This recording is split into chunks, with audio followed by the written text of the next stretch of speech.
Hello, welcome to stream, everyone. Today we're casting Ogopogo versus Hydra. Everyone.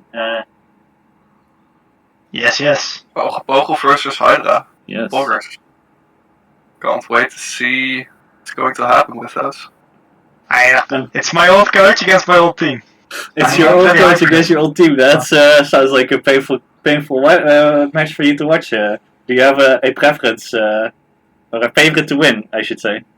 Oh, a favorite to win. I think I would say that Ogopogo is slightly favored, but I'm willing to give it to Hydra. I played with him on Monday. Yeah. Cool bunch. Plus, I've been a Hydra boy for more than 3 years, so yeah. If I have a preference, it's probably them. But I wish them both the best of luck for sure. Of course. Always wish everyone the best of luck. I do think there's a very notable difference between the two teams, where one has a Phoenix member and the other has none. So I think that would make quite a difference in this match. I mean, yes, of course. The Zephyr Phoenix members are legendary creatures at this point. And I see that the bans have started. Yes. So Ogopogo is starting on blue side, Hydra is starting on red side. Yeah, I think this is a Seraphim ban against some. Yeah, pretty sure. Some really likes to control mages in the mid lane, and Seraphim is a very annoying champion to play against if you're not quick at snowballing the game. Pike, which is... I think that is targeted to their support. I'm not entirely sure. That's Dimitri's, right? Yeah, they also have a Pike icon, so I guess that's a good ban. The cannon is also very notable because their mid lane, I've heard, is a cannon one trick. Yeah, if not... The Shabakov. Yeah, Shabakov. No, actually, Deliansky, my bad. Deliansky, indeed, he's a top lane main from Origin, I believe, and he was a cannon OTP, so that's a very fair ban. True. Though I have no idea where this card has come from. I think it's from jungle, but I really can't see Stefan playing any cards anytime soon. So that's interesting. Stefan's on support, actually. Yes. Right. The jungler for Ogopogo, Boris Shabakov, is actually, I'm pretty sure he plays Kartus, and I also think Steven actually can play Kartus, so it's an annoying pick. Steven Kartus. Yeah, I'm pretty sure Steven is not scared of playing mages in the bot lane. They're possibly deliberately decided then. And there's leaving Viger Steven. Yeah, and it really seems like a Viger first pick. Yeah, it does, right? Yeah. It does. There you go. So, who would be playing Viger in this game? I don't know if Smikkele Steven plays it, right? Steven, it says most played this season. Oh, okay, nice. It is. It is. Alright. Why So would you that also is play very Raven if he has a 22% win rate? Sheesh. Just ban the Viger instead. That's really fun from Ogopogo. A very normal way of approaching Sam, who plays like 3-4 champions very well. By banning 2 of them and first picking the Veigar, they kind of lock him into a corner. Of course, he can go back to the Lux or maybe an Orianna or a Vex, but the champions are not as scary as what a Veigar can do later in the game.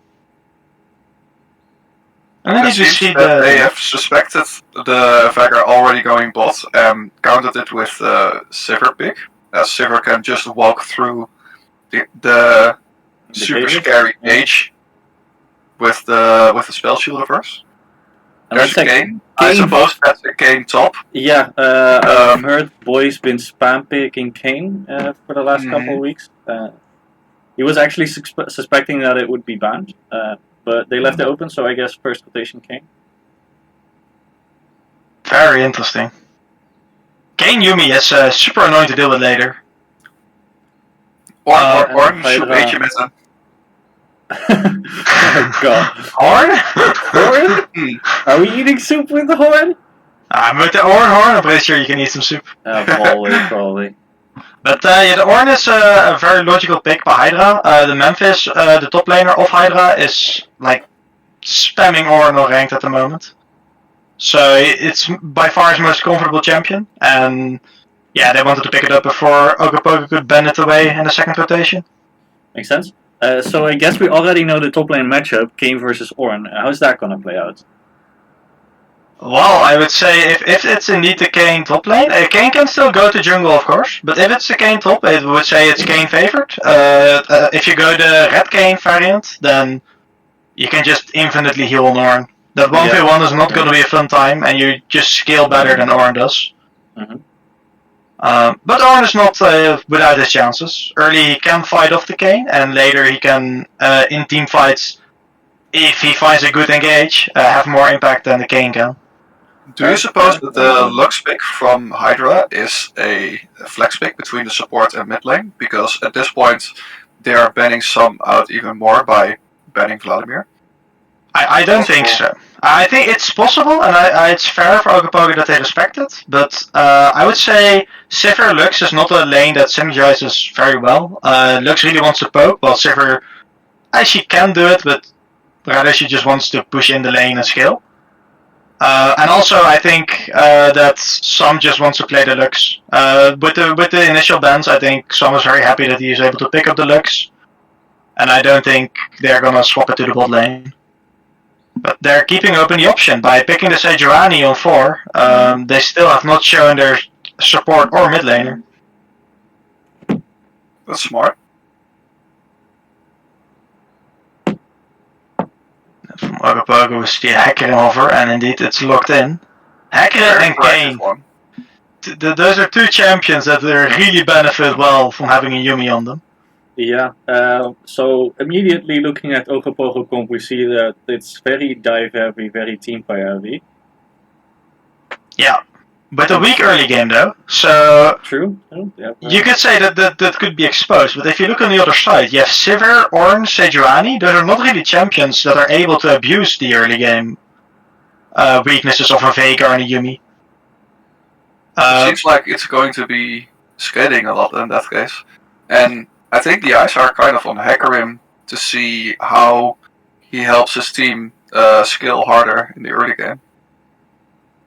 So Hydra finishing their comp off with even more scaling. So I guess we're in for a long game for this one. Mm-hmm.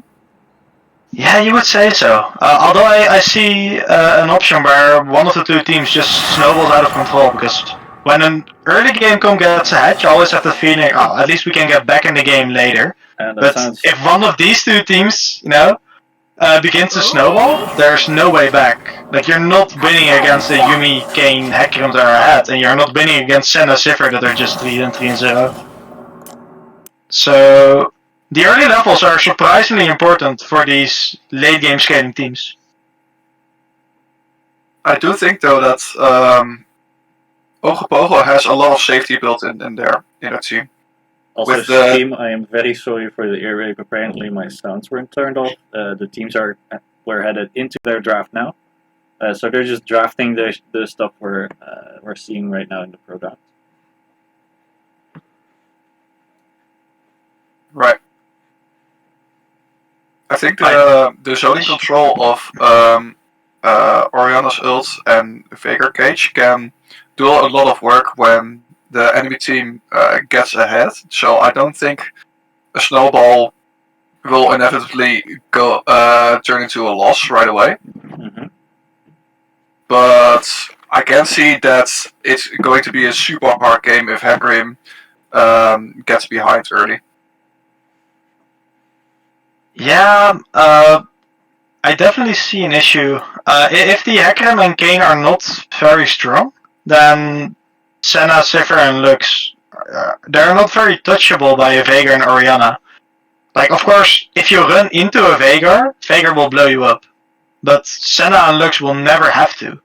They'll always be able to stay away from them. Yeah. So, I would say Ogopogo's team could have a lot of issues if, well, Orianna and Hecarim are not strong. Like, even Kane is not enough, I think. They kind of need to wombo with Yuumi, Hecarim, and Orianna onto the carries from Hydra. But yeah, because looking at the Steam comp from Hydra. They're like, okay, we're just comfortable playing this front to back. We have a decent front line and then a lot of disengage in the Zephyr ult and a bunch of snares for Lux and Senna. Yeah, for sure. So that will be difficult to play into as Ogopogo being on the other side. I think it's the comp they've drafted is pretty beneficial for the Lux especially, where she can blow up squishies very easily if you know for certain they're going to be staying still for a bit. And with their team on the Ornn and the Sejuani and the Senna maybe, they can deliver some pretty certain CC where the follow-up is just lethal. And looking at Ogopogo's team, they are not short of squishy people. So that's going to be interesting.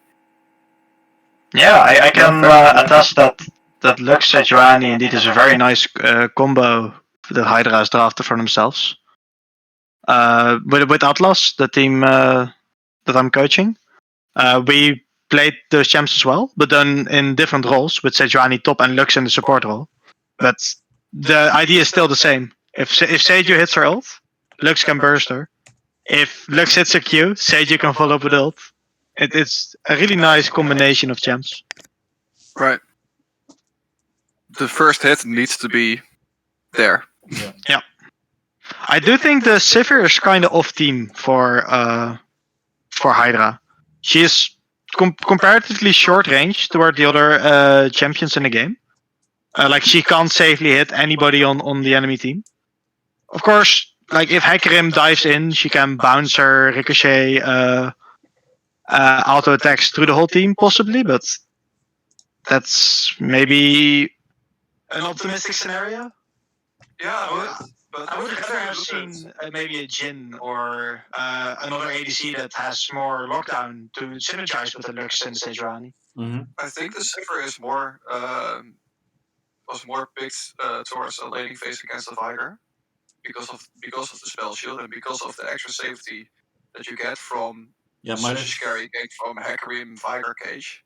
And apart from that, I don't think it's such a bad fit as you have a very clear front line.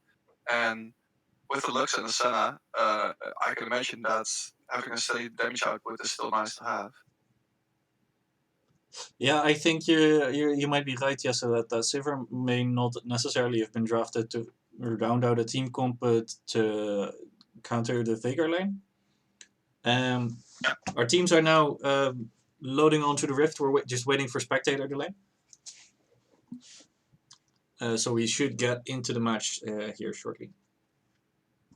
So May, yes, what are your predictions after seeing the first half? Do you have a preference for either side? I think that if the Hecarim and Kayn can get ahead early, Ogopogo has a good chance.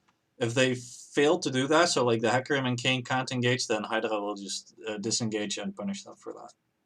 Yeah, I also feel like Hydra is playing the steady game, and Ogopogo is playing the snowball game. So it will really depend on whether they're going to be able to snowball. I think they got a chance. Maybe. It kind of depends. I think I would favor the draft from Ogopogo just slightly. I think that Kayn and Hecarim are very well positioned against their counterparts in Ornn and Sejuani. So they do need to get ahead, but I think they're in a perfect position to do so. And together with a Yuumi to back them up later, they should have the power to burst the Lux and Senna, even though they will be menaces if left unchecked. Right, I believe we're in the game now. Yes, I believe so. We're loading into the game now. For people on stream, my laptop is struggling to keep up. I move over my OBS and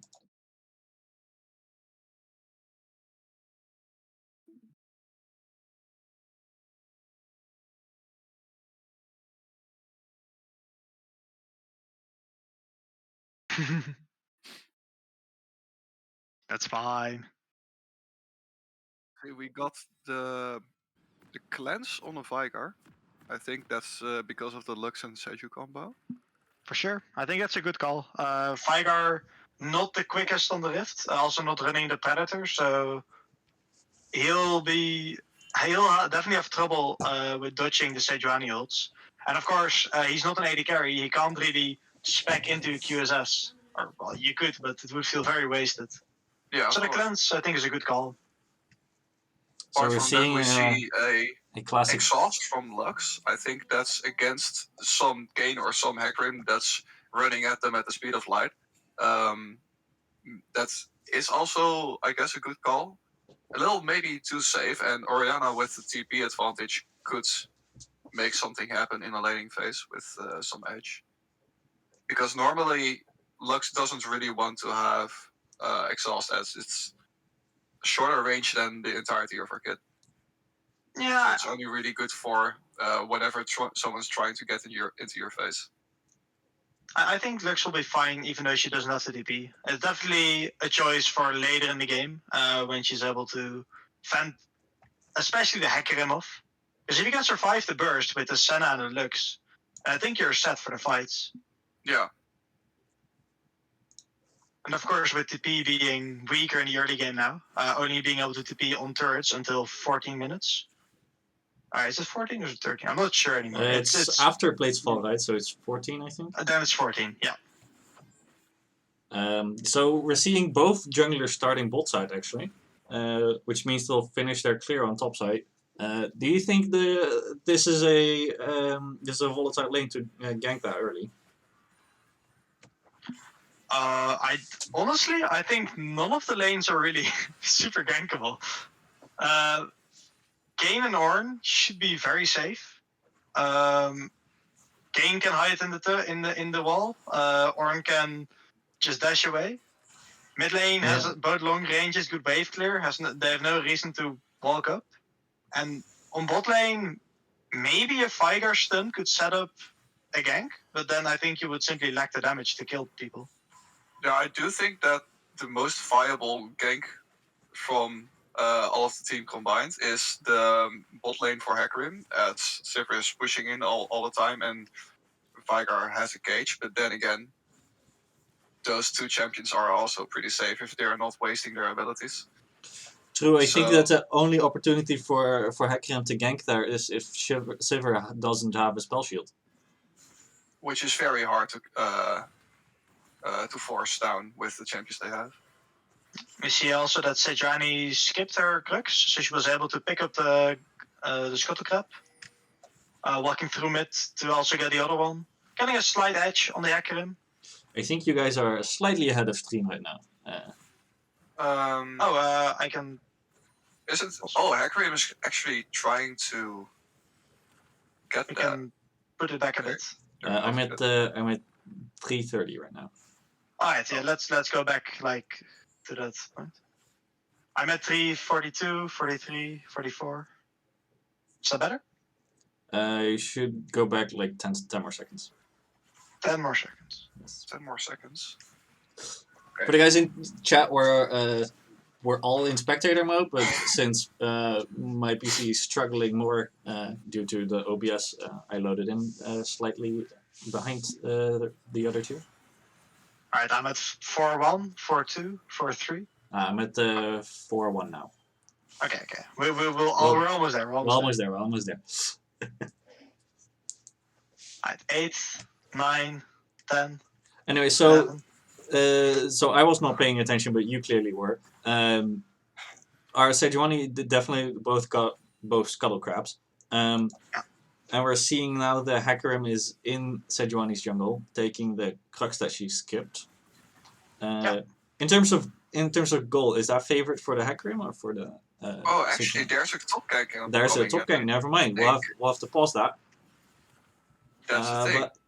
I think he's going to be all right. I think he'll just be fine. As the directed camera is like, nah, nothing's gonna happen here. They're fine. He's fine. He just pops a potion and walks away. He's fine, but now Kayn actually has not such a big health deficit and can actually farm on the tower with a little bit less worry. Very true.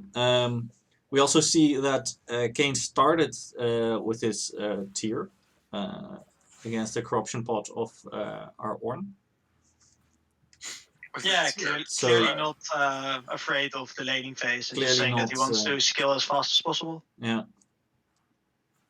Saying, I don't need an endurance item to start, I'll just sit back, farm, and scale, and fight you once I'm strong. And he's not the only one who thought so, because the Zephyr also started there. True.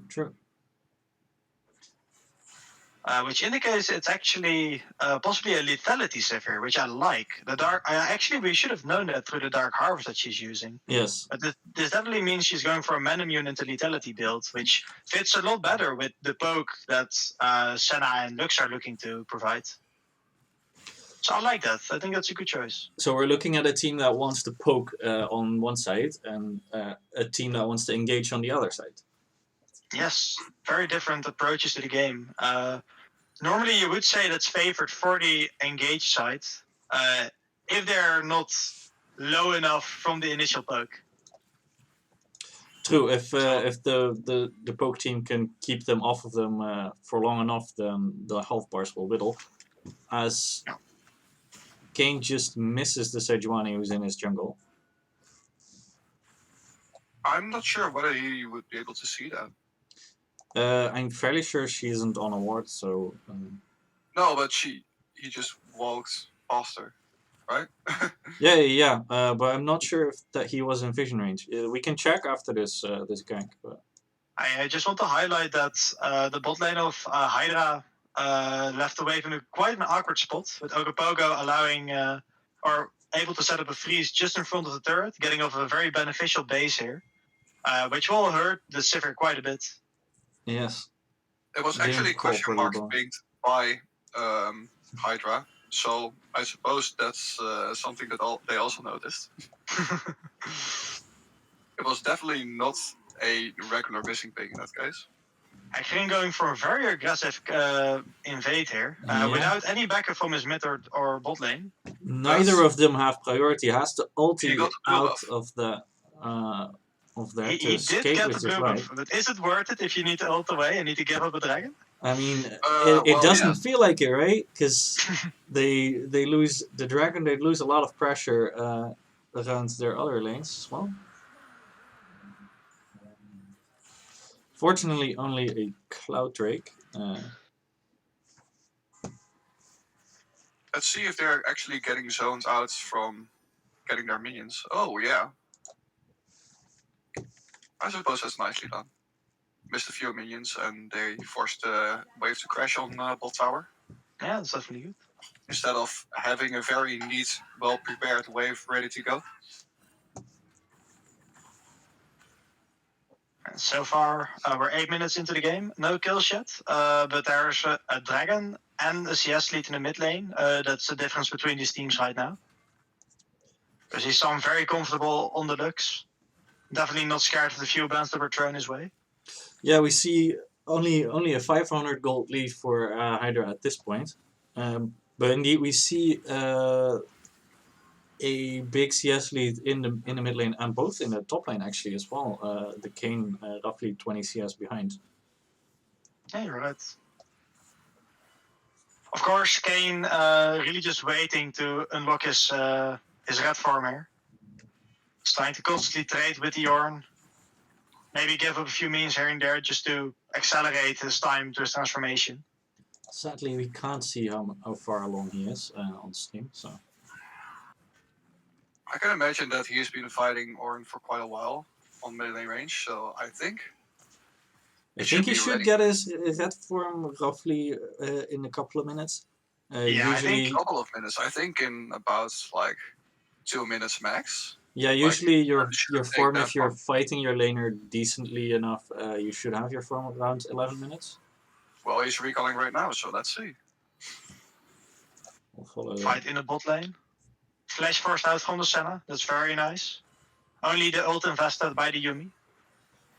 So now this becomes a very juicy lane to gank for the Hecarim. That is a good trade back Flash though. forced also forced on the part of Vigar, and Kane, no transformation just yet. Yeah. So we'll They have to simply wait. teleported back and went about their way as top laners do. Now we have Sejuani walking over a ward and maybe getting collapsed. Not really, actually. Not really, but Kane Defending taking the ward. opportunity to fight with the Ornn a bit more. This ward is really important to both teams. I like it. Ogopogo is really tier gaming right now with their top, mid, and ADC enjoying the tier life. Let's hope they won't be crying after this game, right? Truly a League of Legends moment. Buying tiers to see what your emotions are. Yes. Although I don't think you're allowed to buy multiple anymore, are you? Sejuani is currently... No, you're not allowed to buy more than one tier, unfortunately. Sejuani trying to sneak the Herald, but without the pressure from top and mid lane, she'll probably be able... has to get it up when the Hecarim I was fight... about to say, yeah, look, Hecarim she's just ulted showing away, up. so I thought she was coming right away. No, that's the has to flash out there. Meanwhile, top also engaging on the Ornn, saying no, you don't get to join that fight. Has to flash out of turret range. With it. They both lift. And the Herald resets in the And the Herald my resets. God. Ooh. Definitely not the cleanest of fights. You got to be tilted after that, but I do think that they can just slam this down on mid lane as they do not have any TPs to cancel that unless Ornn wants to. No, never mind. Ornn doesn't want to. I think this is definitely a win in the book for Ogopogo. Yeah. They were looking to lose that Herald if they didn't react in time, and instead, even though they were not able to pick up any kills, they were able to take over the Herald, and maybe this will allow them to boost the Veigar, get a few plates there, or maybe bring the Orianna back on par with the Lux. Yeah, with the Herald now securely in the pocket of their jungler, they can look to close the gold gap that exists between them right now. Also, Kane having his transformation. Yes, has the red form now, should be able to never leave his lane again. I do think that this Herald, where and how it is going to be used, is trying to break open the game for Ogopogo. I think this is the snowball moment you want to be waiting for. Orianna taking a big hit from the Lux in mid lane. And actually also gets away with it. You win some, you lose some. Gets away with their life, but I think Ogopogo has to give up the second dragon here. And we see the mid lane pressure from the Lux really paying off. Some showing that his laning prowess is the difference maker here to provide them with these early dragons. And that could be super important because, of course, as an engaged team, you're looking for the perfect time to force a team fight. But if you're down 2 or even 3 dragons, you can't wait. You need to go. You need to fight for those dragons. Yeah, at a certain point, there's just no choice as their jungler finds the other jungler. Fortunately, their bot lane isn't able to catch up in time. Oh, and it was a huge Senna snare. But and that's first blood. As Veigar draws first blood. I think we're all quite a bit shocked by the Veigar damage, but let's have a look at how many stacks he's at. He's at 107 stacks already. So essentially doubling his AP at this point. A very scary Veigar, even though he's only sitting on that lost chapter and the Tear of the Goddess. It is truly a stacking moment. Senna versus Veigar, yeah. As what did we expect? In the meantime, our top laners exchanged blows, but no blood was drawn. I'm honestly very surprised by the fact that wait, was Herald used at some point? No, it wasn't. Herald is not being used. It's sitting on the last third of its life in the inventory of the Hecarim. And you do feel that is a mistake. I do feel like it was a very, very normal play to slam that down top lane because what are they going to do? The Kane just evolved. He hit his power spike. You want these turret plates, and now they're disappeared. Right? I honestly think it Yeah, doesn't even turret matter plates which have lane fallen. you pick. You just want to put it down to get the gold influx, the 300 extra gold you get from the plates. It's like you get an extra kill. Right. But at this point, it barely makes any difference. As Hecarim You shows see the top topside. lane fight. I think that is going to be. Nicely timed. Nicely timed. Well Hecarim pushing Ornn out of his ult range, making sure he can't reactivate that. Lovely. Great play by Sharbakrov. So they are looking to put down the Herald here. As Not the most effective of Heralds. No, Sejuani is in the back looking to cover perhaps. She doesn't really have a say in this. I don't think. I don't think she can protect this turret. I think she can. Of course, she could be threatened by those gems, but Kane did just ult for the gank. True. Hecarim ult is up already. As we see, and they actually go in aggressively. Go in with the Yuumi and they ult. know that they have the damage. They just go. Wow. And it seems as like Smig says, I've been stacking for 15 minutes now. You guys don't stand a chance. Yeah, and that is Fire just making very good use of his Everfrost, stacking it on top of the Yuumi ult. Very well played by Steven and Stefan. And it seems like Hydra was a bit blindsided by the turret HP. They're like, oh, we're gonna get first turret here. Yeah, that turret sitting on get 126 hit points looked like quite a juicy target, but they became the juicy targets themselves. Mr. Cannon minion. Yeah, reported. Yeah, I'm sorry. I had to point it out. Smig It was a very painful one. I know you were looking for your cooldown, but still. Smig is throwing right now. As I see, are the Hecarim? Surely they are. Yeah, has to ult there. Oh, Barely gets away with his life. Dodges the Lux ult and the Senna snare. I must say, he uses the plan to get over the wall to safety. Both teams got a lot of lucky getaways. I do feel this was like a slight mistiming on the Sejuani ult. If she uses it directly after using her E-stun, I'm pretty sure Hecarim would have no time to ult away. So that's an unfortunate small error on the side of Richard. And it means that Ogopogo is now in the driver's seat.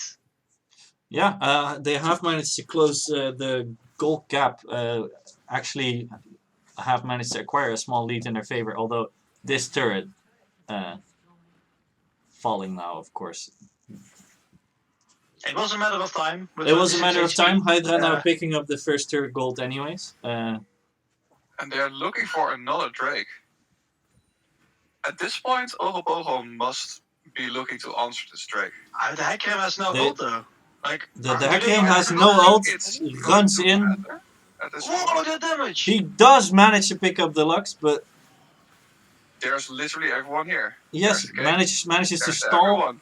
Manages to stall long enough for the rest of his team to catch up, and they managed to wipe the entirety of Hydra here. What seemed like a fateful moment. It seemed like an impossible fight from the perspective of Ogopogo to take. Hecarim running in together with the Yuumi, without even his ult, into 3 or 4 people, and then there was a huge burst.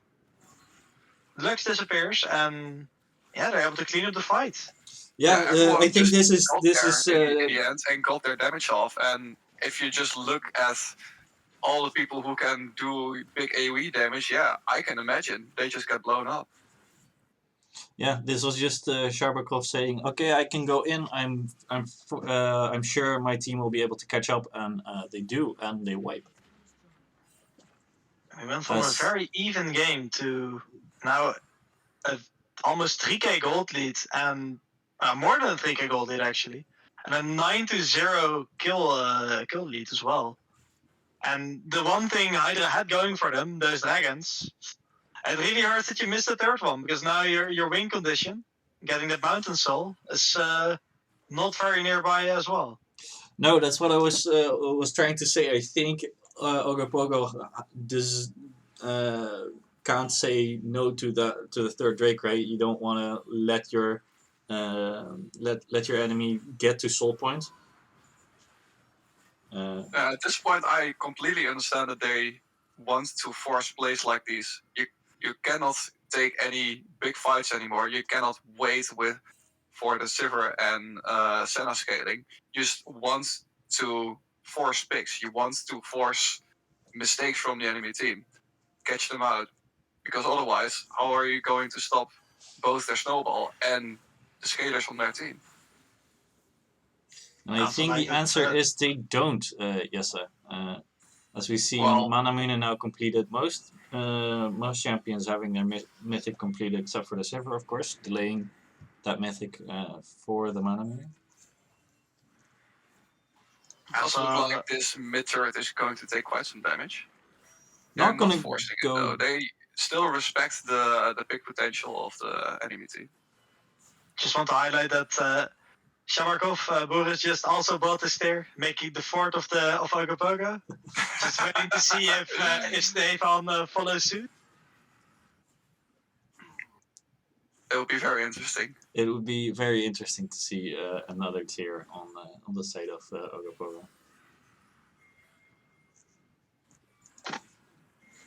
Yeah, and somehow all of them make sense as well. Hecarim with the tank into Maninium build actually being quite common right now.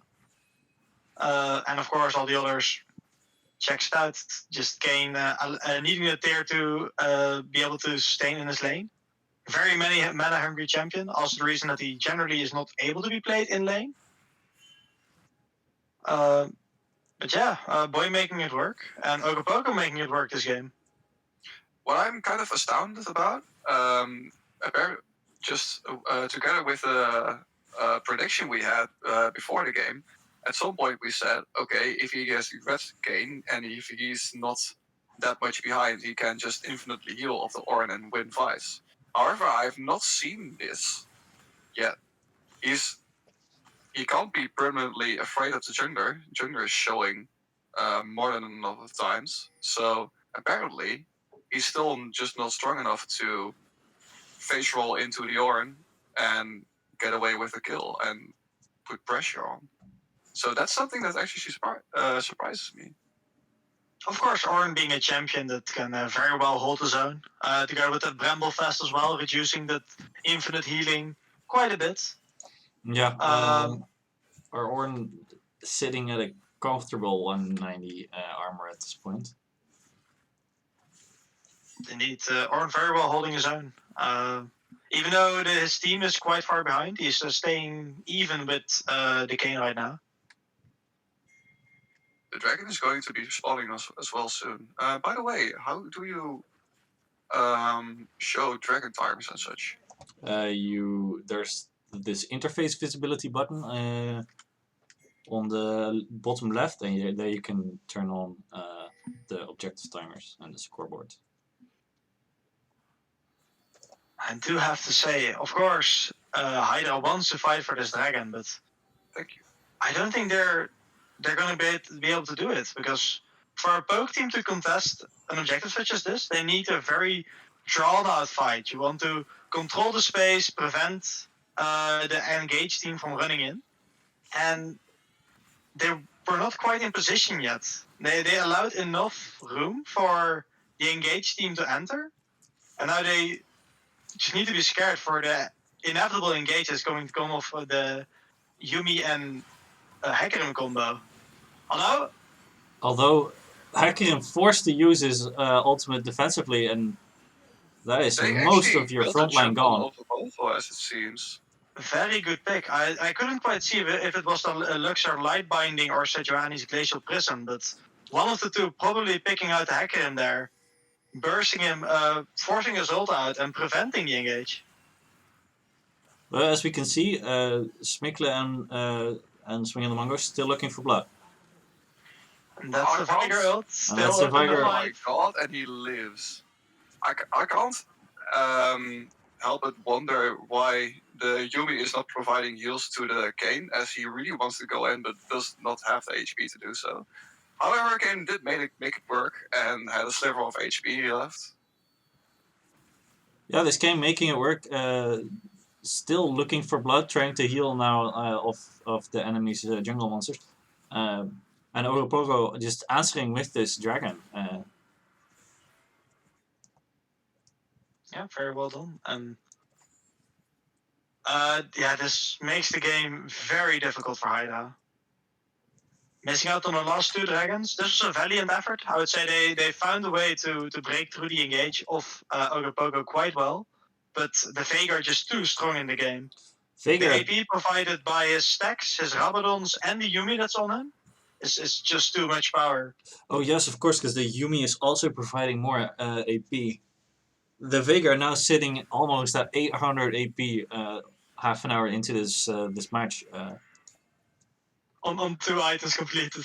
On 2 items completed, this guy's been stacking like something. crazy. That's something else. He can just press his ultimate button and say to someone, "No, you don't get to play this game today," and that will make the game really hard for Hydra to come back from. I think. You have to give props to the draft of Ogopogo here. Identifying the Veigar as the key pick, denying it from Sam, picking it up themselves for Steven, and yeah, it's really paying off so far. Very true. I've seen some on his Veigar. It's a menace. It's a force to be reckoned with for sure. To have that on your own team, though, that's a nice pick. It does seem that they are completely aware of the fact that they're in their jungle.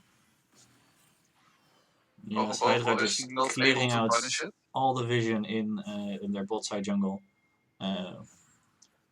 Seemingly looking at the wrong objective because that Drake is spawning in 3 minutes, but that Baron is up right now. I don't think any of the teams can really sneak it a lot. Although I'm not sure how much damage DPS Veigar would do on that. I think it's alright. Sneaking it is not very realistic, but it's not super slow. But yeah, both teams kind of lack the consistent DPS and AD carry would provide. Of course, Senna kind of does it, but Lethality Zephyr does not. Veigar is also just able to do it, but it's not quite what you want. I mean, probably the Baron will not be the focus of this game. I expect to see more fights, especially around the dragons. Kane still really trying to bully out his Ornn, but now they're at level 15 and it hasn't worked out so far. Will this be the time? Grim will actually try and help him. Force the flash. At this point, you would expect people to help, and there's other people to help. There's other people to help. And there's even more. I don't think Hydra can get themselves out of this one. Not even that Senna is gonna save them. That Veigar just doing stupid amounts of damage at this point in the game. If I could choose one champion in this game to help me out at any time, this Veigar would be my pick. It's very scary so far. Definitely. Just walked in there and dropped a nuke. It feels like just moments ago that I said he was on 780 AP, now almost at 880 AP. And imagine, he did not even back in the meantime. He still has 2200 gold on him. Building the Anatomus chains, I love it. Just preventing the one shot that Lux can provide, very likely. Maybe he'll throw it on Senna. What does that even do? It reduces the CC and damage you take from a certain champion you're bound to. Actually, it reduces the damage you take from a champion, and I believe it reduces their tenacity or something, but TLDR, you become more tanky against your targets. So, if Veigar identifies that, for example, the Lux is the only champion that can threaten him, he can bind the Lux and reduce the risk quite a bit. Really saying, like, okay, I am the carrier of this game, I will need to stay alive. Comfortably rocking those double buffs, as both teams are looking to set up vision around this Dirk, spawning in 20 seconds.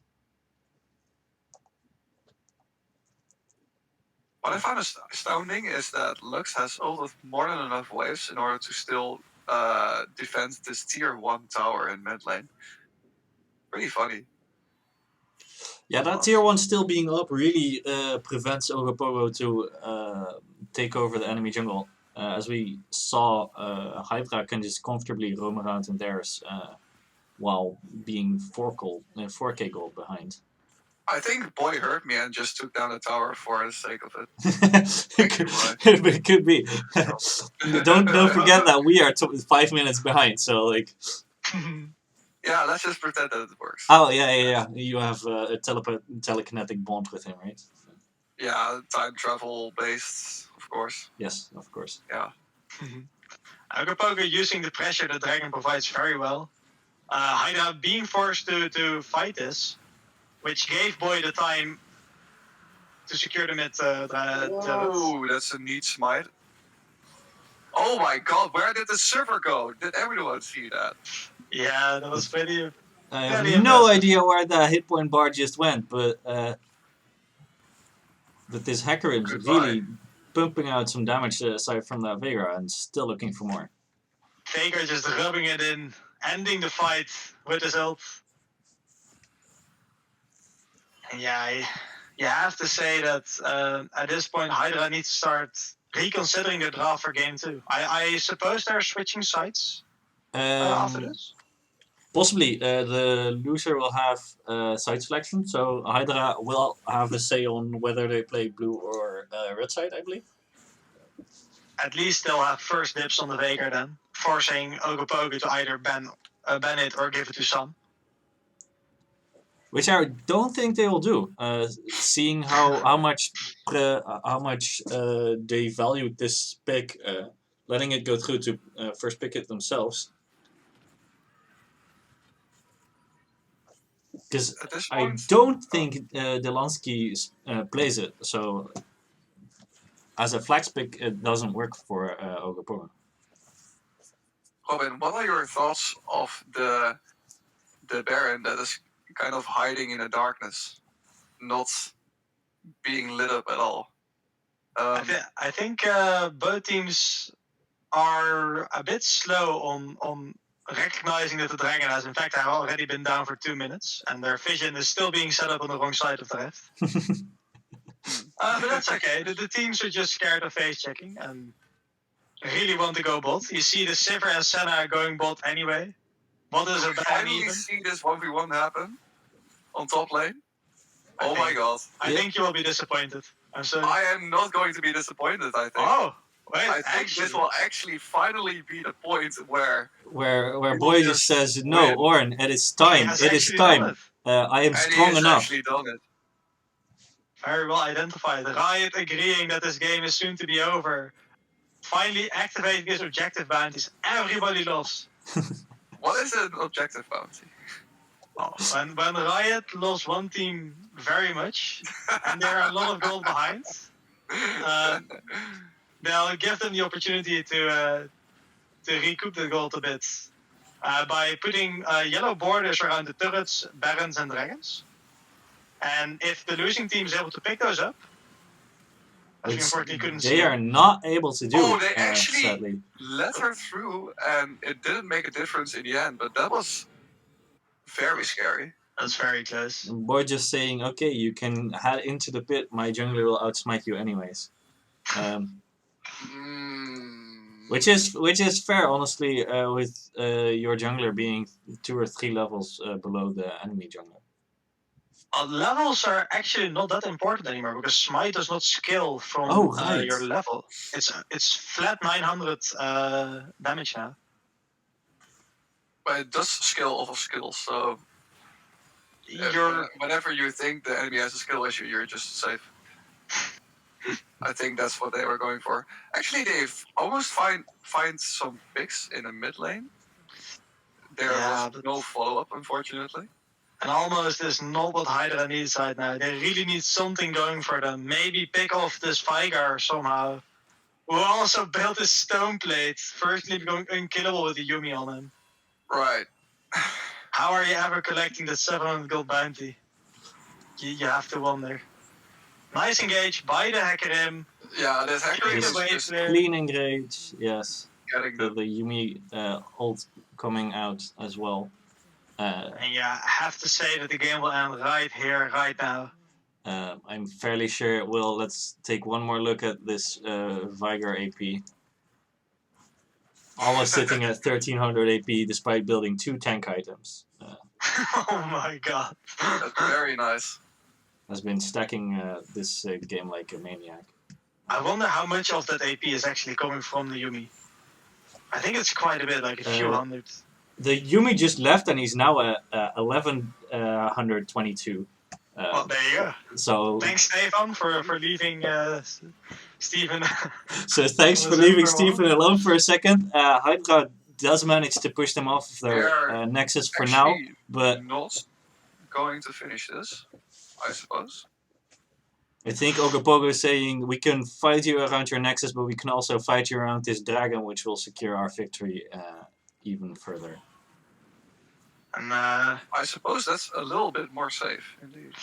It's definitely the same Unless choice. Lux ult, Lux is going to try to ult this. Too late, unfortunate. Not able to get there in time with Boy running interference. Same for Richard on the Sejuani.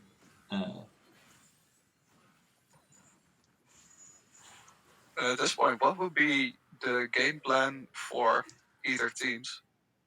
I think for Hydra at this point, you just try to react, try to set up vision, and find people who might be alone. I don't know if there's coming back from this this one.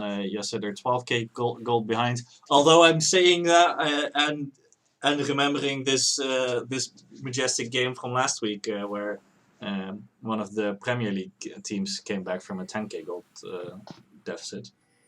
That's a pretty insane one, yeah. They were maybe looking at the game, but just a Senna and an Oran cannot kill that on their own, I suppose. No, and I think if you invest too many resources there, that Veigar will just tear open your base on the bot side of the map. I find it interesting that Ogopogo is still playing it slow, not forcing towards the open, exposed nexus. Instead, looking to split on the top side, put pressure on the bot, really try to play that cleanly now. At this point, Kane is just trying to nurture mid lane a little bit and forcing top lane a little bit more. Actually, no, he's going to regroup, and maybe they're trying to end this game right here. They don't have any Baron buffs though, so I don't think. I think they can There's simply. a lot of damage coming out. They just jump in. Hecarim ult being used sadly falls to the combination of a bunch of damage from the Lux and Senna. Stoneplate shield coming in hot. Yeah, at this point they don't have a tank line anymore, and I think you just don't get one shot and then you win. Steven just saying, I don't mind you guys wave clearing around the Nexus, I'll just take your inhibitors instead. Don't forget stacking. This looks to be it. Veigar doing a ton of damage whenever he auto-attacks his Nexus. Doesn't want to do so, would rather hit his champions. Understandable, as a KDA player after all. And that's a GG well played for game and one. that's a GG for game one. Let's go back to our Discord stream as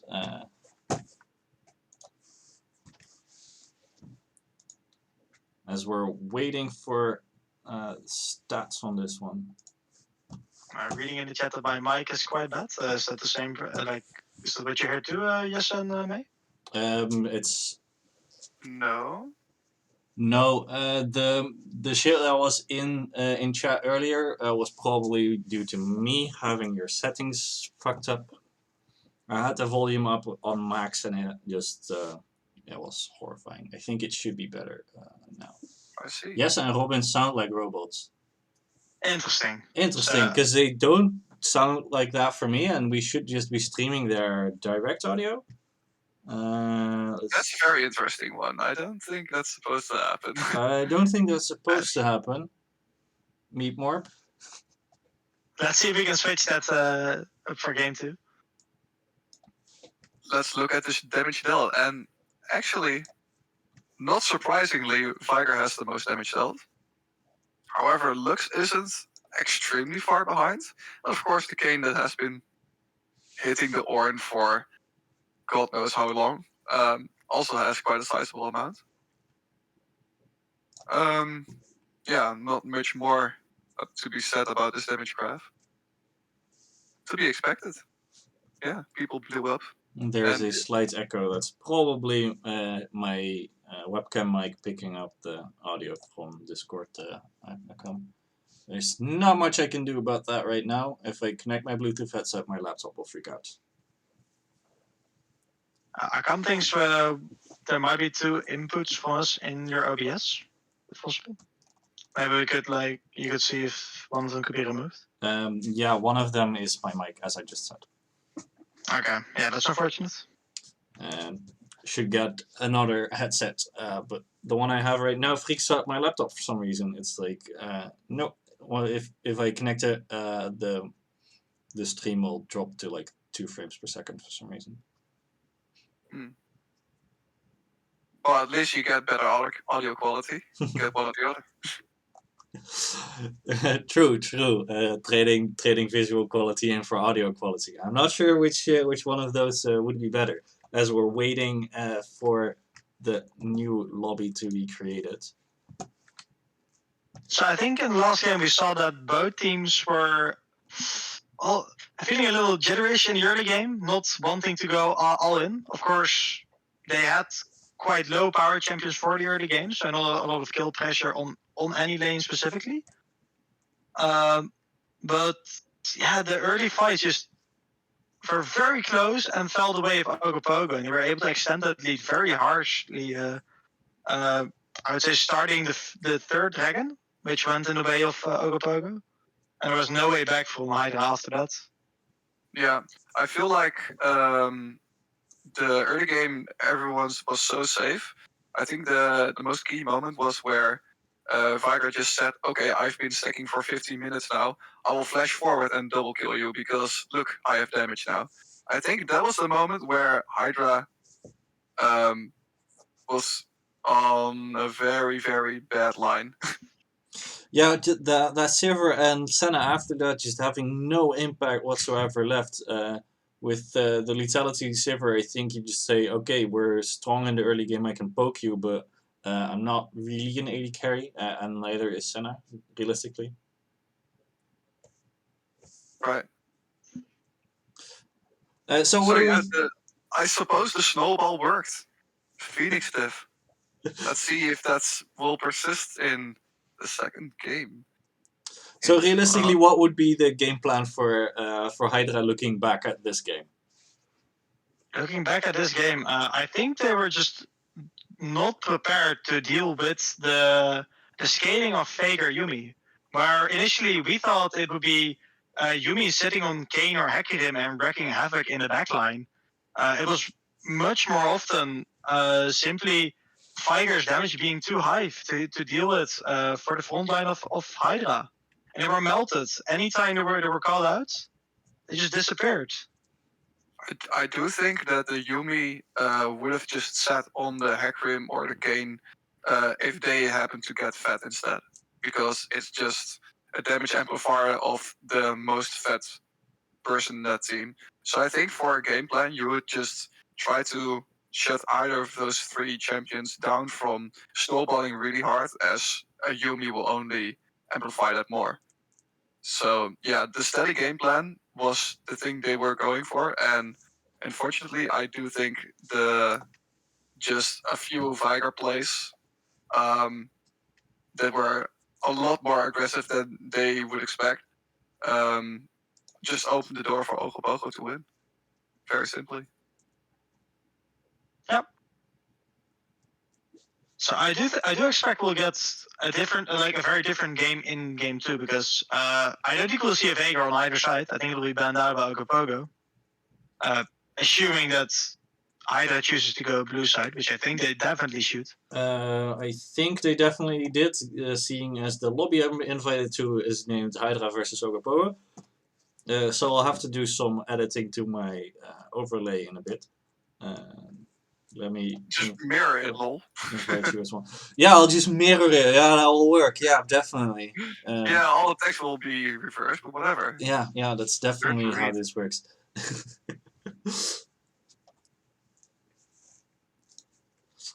But do you think that the game plan that Hydra had, right? We'll draft a poke comp, we'll poke you down, and eventually you won't be able to engage anymore, is fundamentally flawed against this team. Do you think that's something they need to change?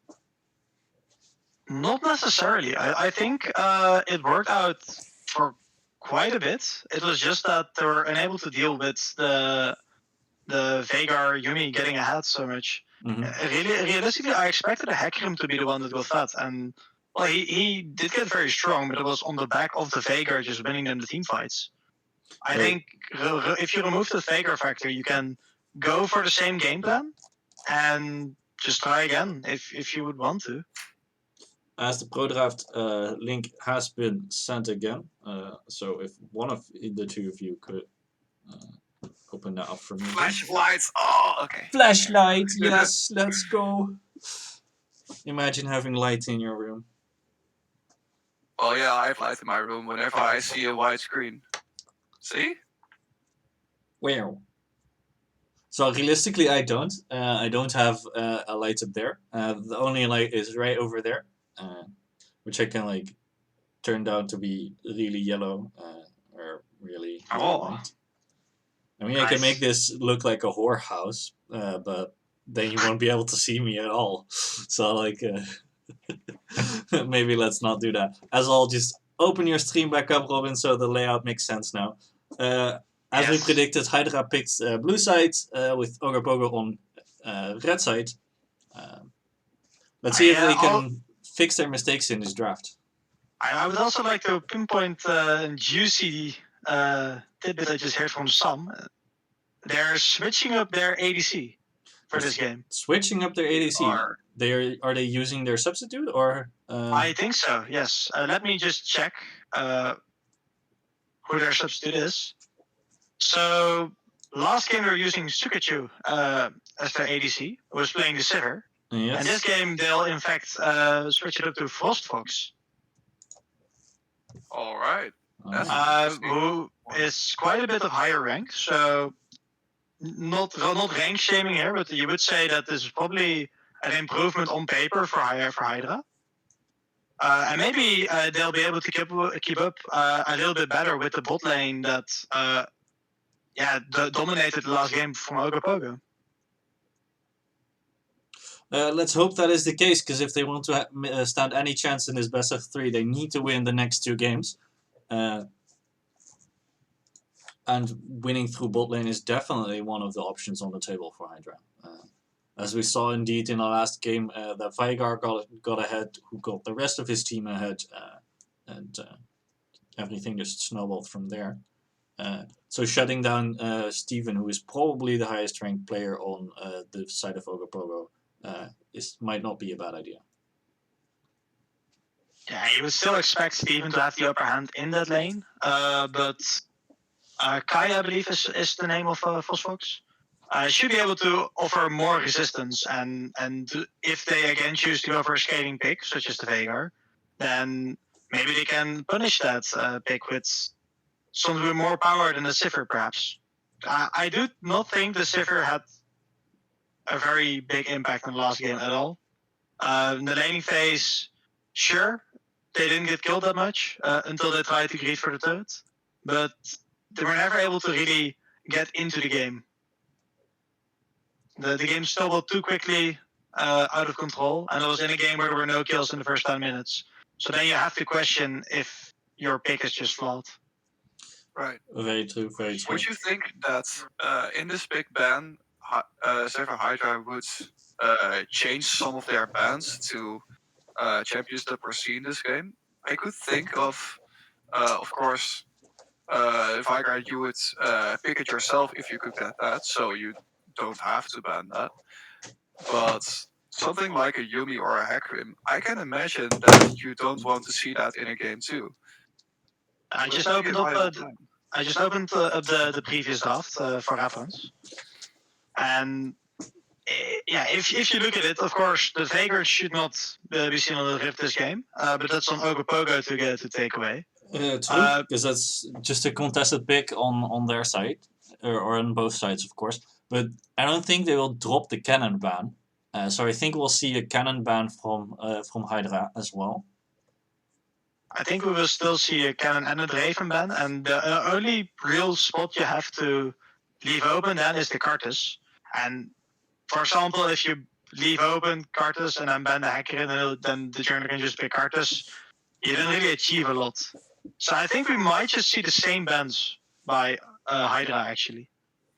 I would not be surprised if they stick with their bans. I think if you ban the Hackrim instead of the Cartus and you get a Cartus in the game, the game would be a lot more different in how it's played, because this Hackrim did get some key engages that enabled the snowball champions to do their damage.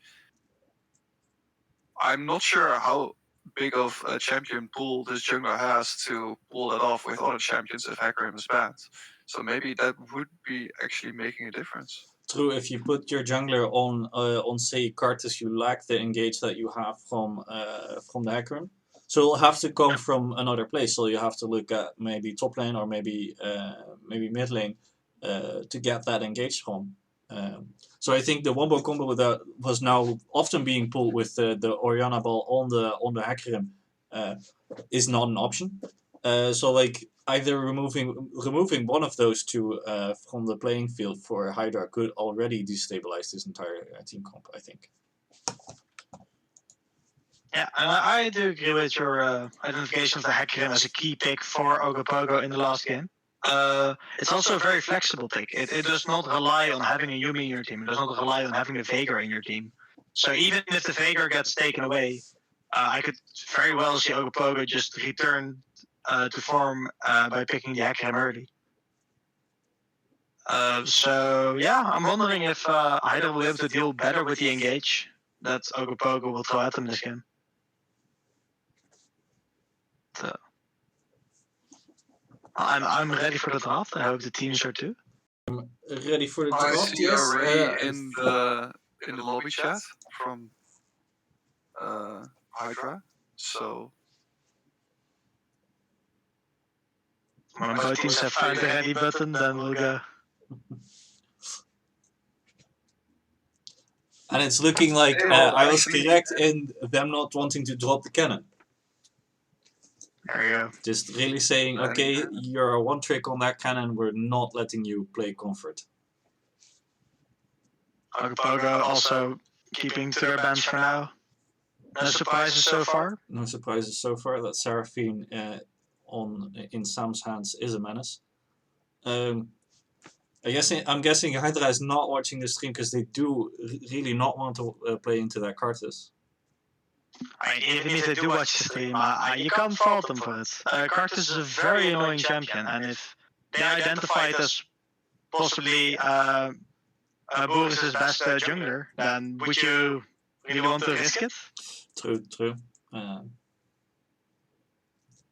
And of course, it's not a given that Ogopogo will be pulling off the same game plan of snowballing again. So true. For now, they're getting out those comfort picks. And there's the Veigar letting the Ziggs go through. Yep. Let's see if Sam picks it up or is more comfortable in his pool this time. Yeah, Sam of course having a good performance on Lux either way. And well, just locking the Lux in immediately, saying okay, we can flex that to both bot or mid lane.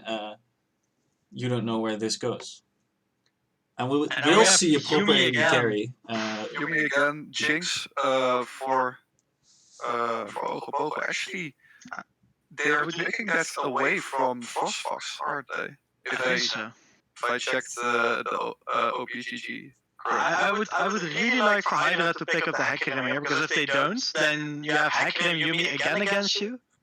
You simply lack the threat to pressure the Jinx. even though Richard might prefer something like the Sejuani, if he's able to play the Hecarim, I think it will be a very great pick here. Yeah, because if they don't pick it here, I think Zephyr Ogopogo can just pick it right after. So I think this pick will probably be the Hecarim. They won't let that go to I do second think rotation. that boy will be quite sad to not pick the no. Kane. Well, there you go, there's the Kane. Wow. Picking the King back into Ornn, letting Hecarim go to second rotation, so it could be banned out here by Hydra. Surely Hydra will ban it out now. And that's I love this ban by Ogopogo. If they actually do it, Fi is a great champion to combine with the Lux, because you have a guaranteed Lux combo on wherever you ult with Fi, and it's great to use against the Jinx, who's, even though she's fast, she's not running away from the Fi ult. True. There's the Hecarim ban that we talked about earlier, if they lock it in, which I think they will do right here.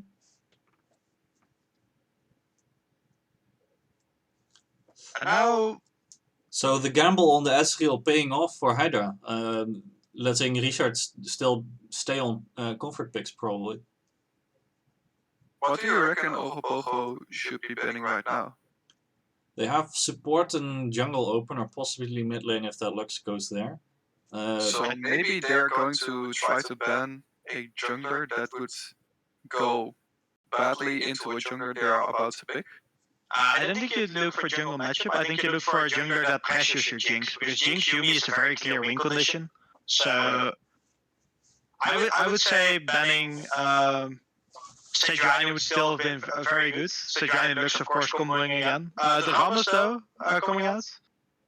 An interesting champion. I've seen it been played in top lane with Smite as a spicy tech, following the Janna with Smite top lane. Not seen it in the jungle anytime in the last few months. Ogopogo is just saying we'll stick to our old game plan. Let's see which jungler they pick up to round out this team comp, because they're lacking the Hecarim engage this time. Right. In this case, it was just, I suppose, an Orianna comfort pick instead of an Orianna trying to combo with Hecarim pick. Ooh, and that might be a Lux being flexed to bot lane, allowing some to pick up the Ziggs in the mid lane. That's very nice. Nice. Let's see what the jungler is that is supposedly going to be pressuring this power combo of Jinx Yumi. It's going to be Jarvan, which is... J4 at the early game, of course, has a lot of pressure. I think that's a good pick. Yeah, I agree. Jarvan Ziggs are very easily able to pressure the Jinx. If she does not have flash, you can run around as fast as you want in the Jarvan Cataclysm, but she's not going to be able to get away from the Ziggs ult, the Ezreal ult, or even the Ornn Lux ult. All the ults will go over the Cataclysm, and they're going to combo the Orianna ball with the Shyvana saying, okay, if we can't fear you away from our engage, we'll just drag you with us. Once again, an engage heavy ultimate champion. And in this case, Ogopogo will not be saying we will snowball or lose. This time they will just say, we want to farm, leave us alone. Yeah, I think Ogopogo going for quite a bit of a similar game plan. Of course, Shyvana being a slightly lower tier jungler than the Hecarim, but besides that, they still have their hyper carry, and now it's a Jinx instead of a Veigar. That's fine. Still have the Yumi, Kayn, and Orianna. The team comp is very, very similar. But on the other hand, Hydra now has the tools to look for engages themselves with the Jarvan. They're able to combo people down much better than they did last game. Still, their core strategy seems kind of similar, don't it? With the Ziggs, Ezreal, Lux, they're still saying we'll poke you down before the team fight, make sure you won't be able to engage, and then re-engage upon you. Right. I do think though that the first minutes of the game, if nothing crazy happens, will be almost exactly the same, where it is going to be Ogopogo really looking to farm, staying a bit behind because of the better early game Hydra has. Hydra will be taking the first objectives, I'm assuming, and from some point onwards they're going to look for things. whenever the Shyvana Orianna ball combo is up, whenever Jinx is looking strong enough with I don't know how many items she needs, whenever Kayn is has acquired their red form. I think Hydra can just simply force objectives because the early game is just good enough for that. Yeah, I think it's interesting as well. Generally, when you draft an Ezreal, you do not expect to have priority in the bot lane. But the Lux is a champion that allows a lot of pressure, allows you to shove in as well, even though the Ezreal might not be able to do it himself. And Yuumi is a type of champion that does not really help out the Jinx. And even though Jinx should be much stronger than Ezreal in the early game, I can definitely see a world where Ezreal and Lux together can pressure the bot lane enough to allow the Jarvan to pick up some early dragons again. Yeah, I think we're looking at a similar early game here, where Hydra will probably pick up the first 2 drakes of this game just through sheer bot lane pressure. Bot lane and mid lane pressure. The Ziggs, I think, should also be able to outpressure the Orianna. Of course, it's also some opting out of the Lux versus Orianna matchup that he played last game, which he performed very well, instead going for that Ziggs. So he probably has a strong reason to believe that this is an even better matchup for him. Or it is more comfort for him. That could also very well be the case, of course. Saying this time the Ziggs is open, I will take the Ziggs, will bait them into believing that the Lux will go mid lane, and leave our mid lane pick up till second rotation. Do you suppose that Ziggs will be some will be opting into exhaust again, or will he actually try to match the TP on presumably Orianna? Because I think in this case you'll want to match the TP so she doesn't get the advantage and you get even more laning advantage and maybe win lane off of it instead of going equal. I think Ziggs will follow through with the TP, yeah. I also think there's less reason to exhaust this game. Like, of course, Shyvana could be a champion you want to exhaust if she goes deep. But realistically, she'll be in the distance, just shooting some fireballs in your face. Yeah. Do you think it's going to be a based AD, Shyvana? I highly doubt it. I highly doubt it. I would love to see it. I really hope so, but I also doubt it. I would love to see it, but objectively, the AP Shyvana just works better, does more damage, probably works better in this team as well. Though, with an Orianna ball, if you really want to make use of Shyvana ult, Orianna ball delivery combo, you will need a Shyvana that's not a full AP that gets one shot, right? Realistically, there is a case to be made for Zephyr, for Ogopogo saying here, okay, we know the AP Shyvana works better in most cases, but in this situation, we think we need a tank more than anything. So I think there's a case to be made for that. So I guess we'll have to see if the Shyvana picks up Dark Harvest as her keystone. She'll probably go AP. Yeah, I simply don't think that AD Shyvana is good in general here, because AD Shyvana wants to brawl with a lot of melees in her face, and instead here she would have to deal with Lux, Ezreal, Ziggs. As an AD Shyvana, you don't have to look at Hydra's team, and if you would pick a full AP Shyvana, I'm not sure whether an AP Shyvana would be like full AP or would have any tank stats, but you really can't just have a red Kayn and that's all the tankiness you got, because you'll just get absolutely one shot by this Hydra team, this Hydra draft. I think you make a fair point, but I do expect that is what we're going to see. So it will be interesting to see how they deal with that, because it will make the team fights a lot more volatile if they lack that tankiness that the tank Hecarim from last game could provide. Right. I think players are currently loaded into the Rift. We're just waiting for the spectator delay to end as we are loading into the Rift ourselves. Once again, probably my laptop won't be able to keep up. So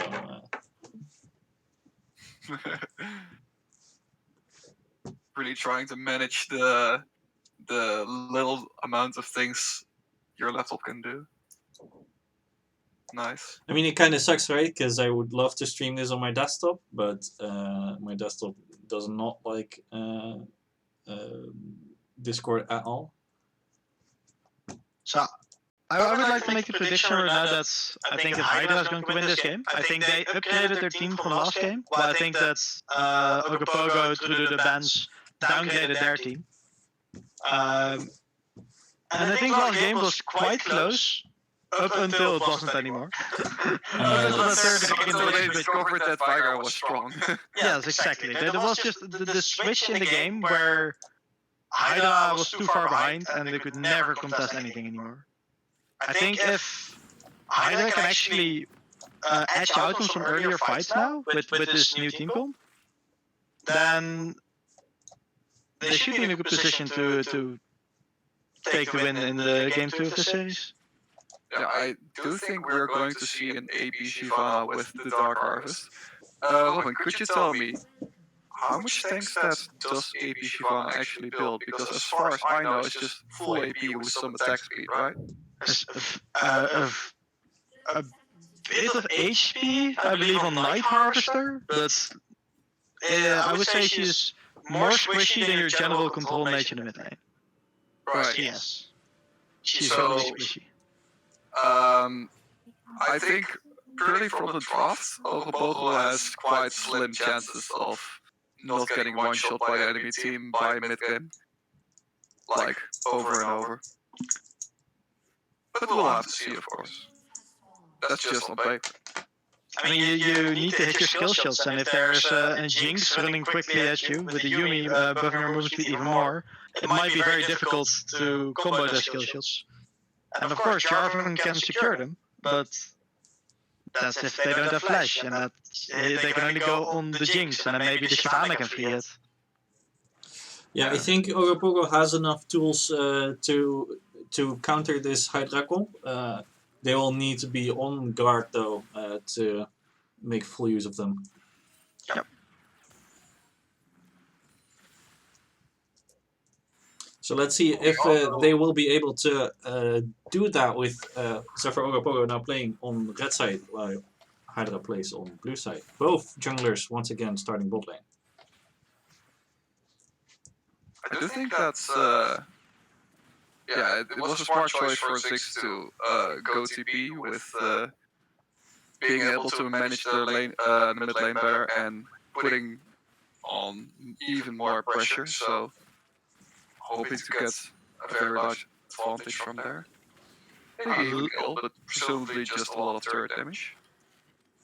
Yeah, and that's of course Ziggs' goal in the early to mid game. He wants to go to any of his lanes that are slightly winning, hit the turret a few times, blow it up, maybe get the Herald in there to assist. And an early game jungler like Jarvan is able to take those Heralds, while their bot lane with double range should be able to pressure the turret a bit. So I think there's a very clear idea of using the mid lane pressure to get the Herald and then either break mid or bot with the Herald plus Ziggs. And we already see that mid lane strategy working out as Ziggs shoved his lane right in the tower. It seems that Ziggs is very nicely trading his mana pool for the HP of Orianna. Beautiful double knockup by the Jarvan over the wall. Once again, I think I am behind. Oh, then I would like you to tie me in. Alright, so we're on. I'm on 3025. Yes, and it was like 30 seconds half. Yes. 325? What? Jeez.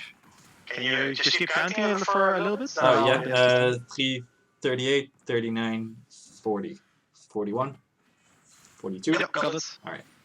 Okay, I'm on the same. But yeah, I think I just missed it as the J4 went over the wall there. It was an attempted gank by the Shyvana on the top lane. Ornn trying to get away, the Jarvan backing up over the wall with the double knockup, able to secure the kill on the Shyvana. And that's very important, because of course Shyvana skills way better than Jarvan, so Jarvan should have the early advantage. Yeah. But anytime you're able to actually put that into some gold values, then you'll feel a lot better about yourself. This Orianna is not There having is fun. also by the way. delays the Shyvana's power spikes further, of course, by sending her back to base. Yeah, some Ornn now- showing the same laning powers he showed last game on the Lux. Bullying his Orianna quite a bit. Oh man, at this point, just walk back a little more, take your recall, take your TP, you're fine. See the bot lane as well, hitting the turret a few times. And you have to feel that Hydra's in a very great spot, being already more than 1k gold ahead now. Yeah, with all of their lanes winning, Richard is feeling quite comfortable to take this this Drake right here. And especially look at what the early kill on the top lane did for that matchup. Ornn walking around with double the CS of the Kayn right now. Yeah, Feeling lost quite a bit into the turrets on that play. Yeah. Oh, that is going to be interesting, the Bomb Cinder versus just the tier for now. Of course, the Ornn is sitting quite comfortably on those double buffs. Will run out right here, but of course you can't forget those, giving some nice regen and or health regen and mana regen to this one. Shyvana is looking topside. I'm not sure if you even win this right now, because it's a Kayn with only a tier. Untouched from Kayn with just a tier, I think there's basically no damage. Yeah, I think Boris Shyvana just wants to saying, hit okay, them. we'll just clear your vision, make you paranoid that it could be there, and I'll just back off. I would have liked to see Shyvana just walk into the lane, help the Kayn push it in, because now he's gonna get frozen on. If Memphis plays as well, then what are you going to do? Are you going to recall while it's in a frozen state, TP back to your turret? You can't contest this, or Ornn wins super hard right now. Yeah, Kayn right now between a rock and a hard place, you'd say. Definitely.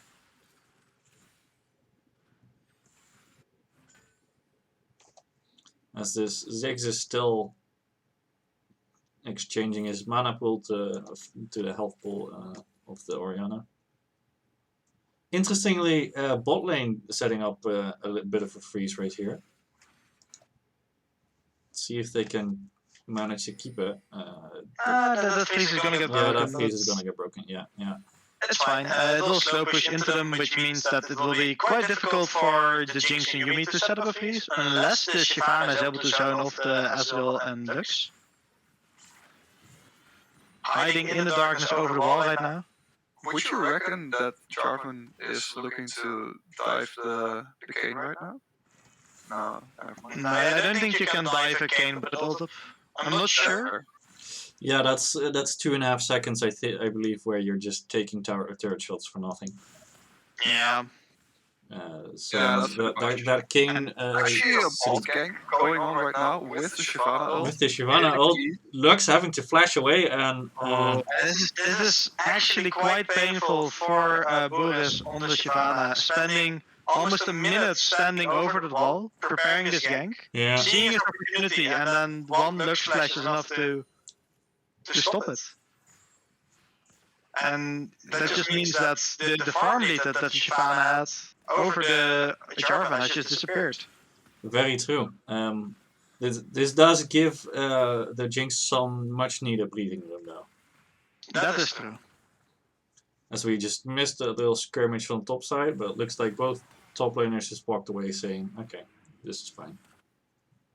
Although, Boy might not be feeling so fine on this Kayn right now. I think it's a wonder that he did not back before.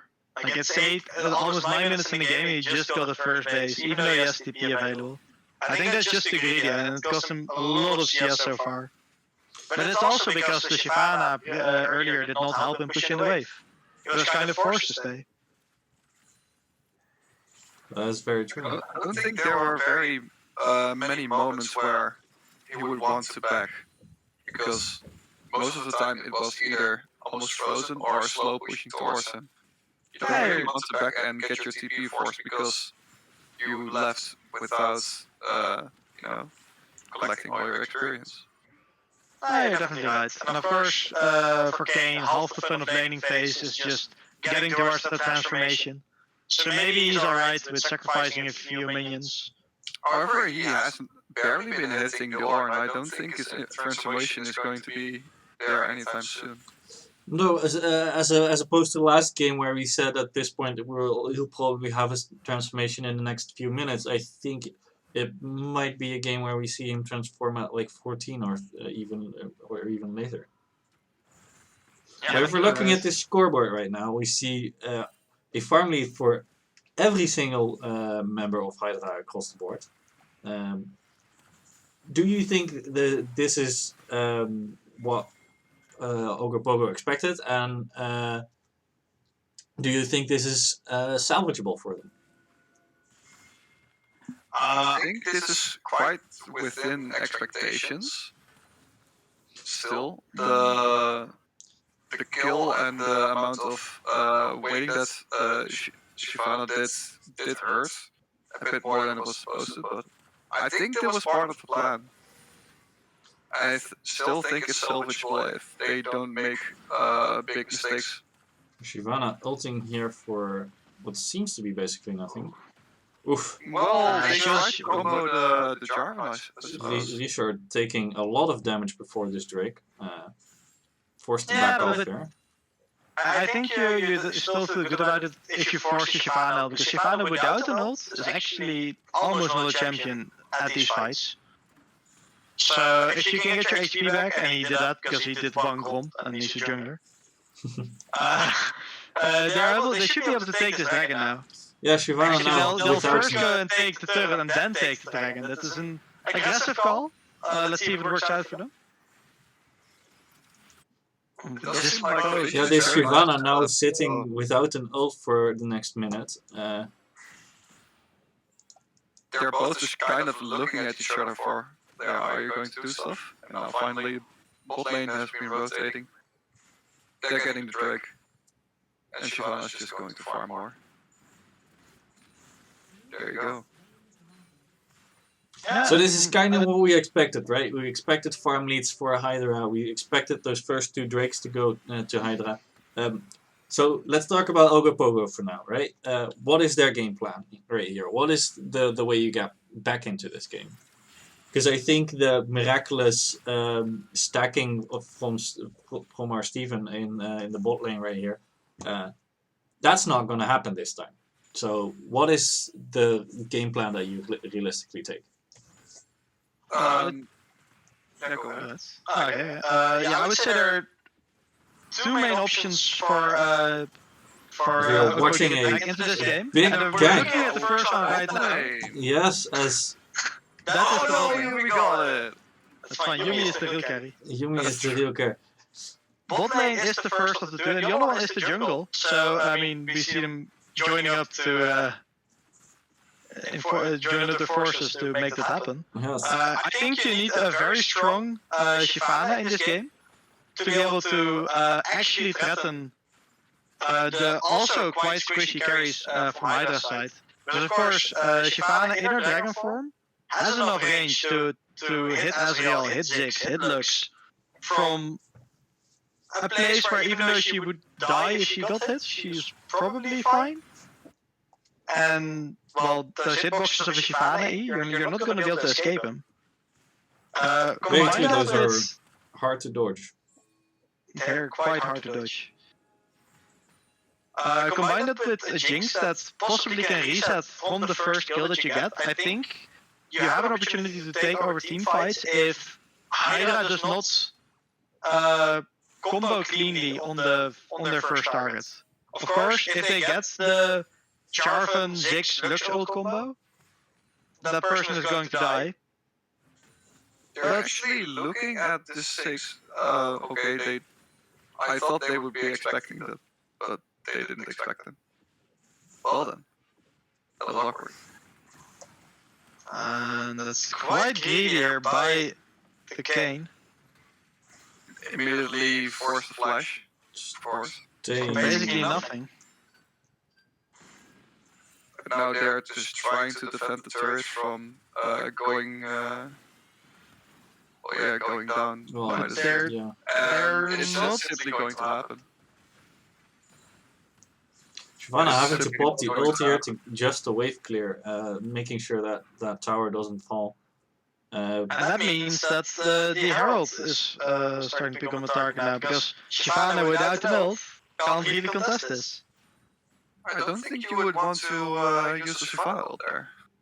The turret's going down if Hydra is staying around. So it's simply a matter of time. Not really worth your Shyvana ult, I think.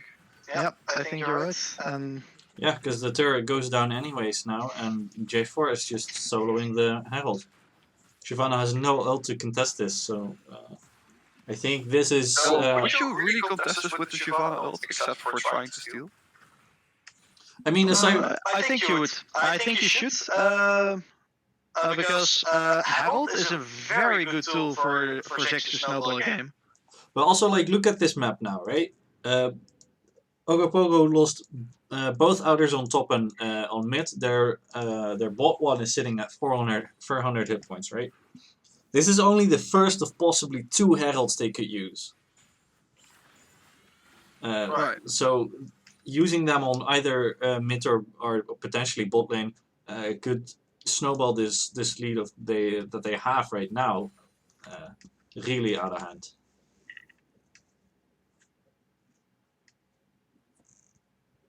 Yeah, and we're looking at the dragon that's coming up in just under a minute now.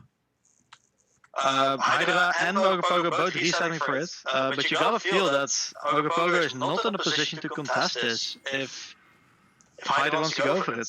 They could even pop the Herald in the bot lane to distract them from the dragon. And I think at this point you should consider just giving this up. Just hope that your Jinx and Yuumi can skill for one more item before the 4th dragon. Because if you fight now, there's a very big chance that you lose more than just the dragon. Very true, very true. At the same time, you don't want your and as we're saying that they seem to have popped the Herald on bot lane to distract them from this dragon. At the same time, I don't think that you want to have Hydra be on this soul point, as Jinx gets caught out of position. And that's the combo we talked about. Yes, Jinx gets caught out. Also got some stuff off, but there's just a very, very clear difference in damage. Yeah, that is the 5k gold lead you're fighting against at this point, being on the side of Ogopogo. And now with Zephyr Hydra on soul point, I think this game is gonna go quite differently than the last one. Yep. Also, the Herald used very well just to get the bot turrets, get the inner turret on bot as well. Zix able to take that with his W. And yeah, I think Hydra is in a super comfortable position to clear out this game from this point. Very true, very true. And if we're looking at like possible ways out of this for Ogopogo, Ocean Soul would be one of them, of course. Then again, Hydra is on soul point, so that's not very likely to happen. So you're looking at a Hydra possibly with an Ocean Soul regenerating stupid amounts of health while poking you down. I don't think there's a coming back from this. Of course, you can never say never, but you will have to really hurry up this power curve of looking at the Kayn and the Jinx especially, as they will have to try to get back some amount of lead. If they want to do it, they have to hurry it up.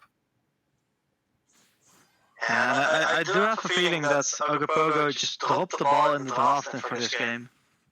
If you look at, they sacrificed their jungle pick, right? Their 3rd pick was that Kayn.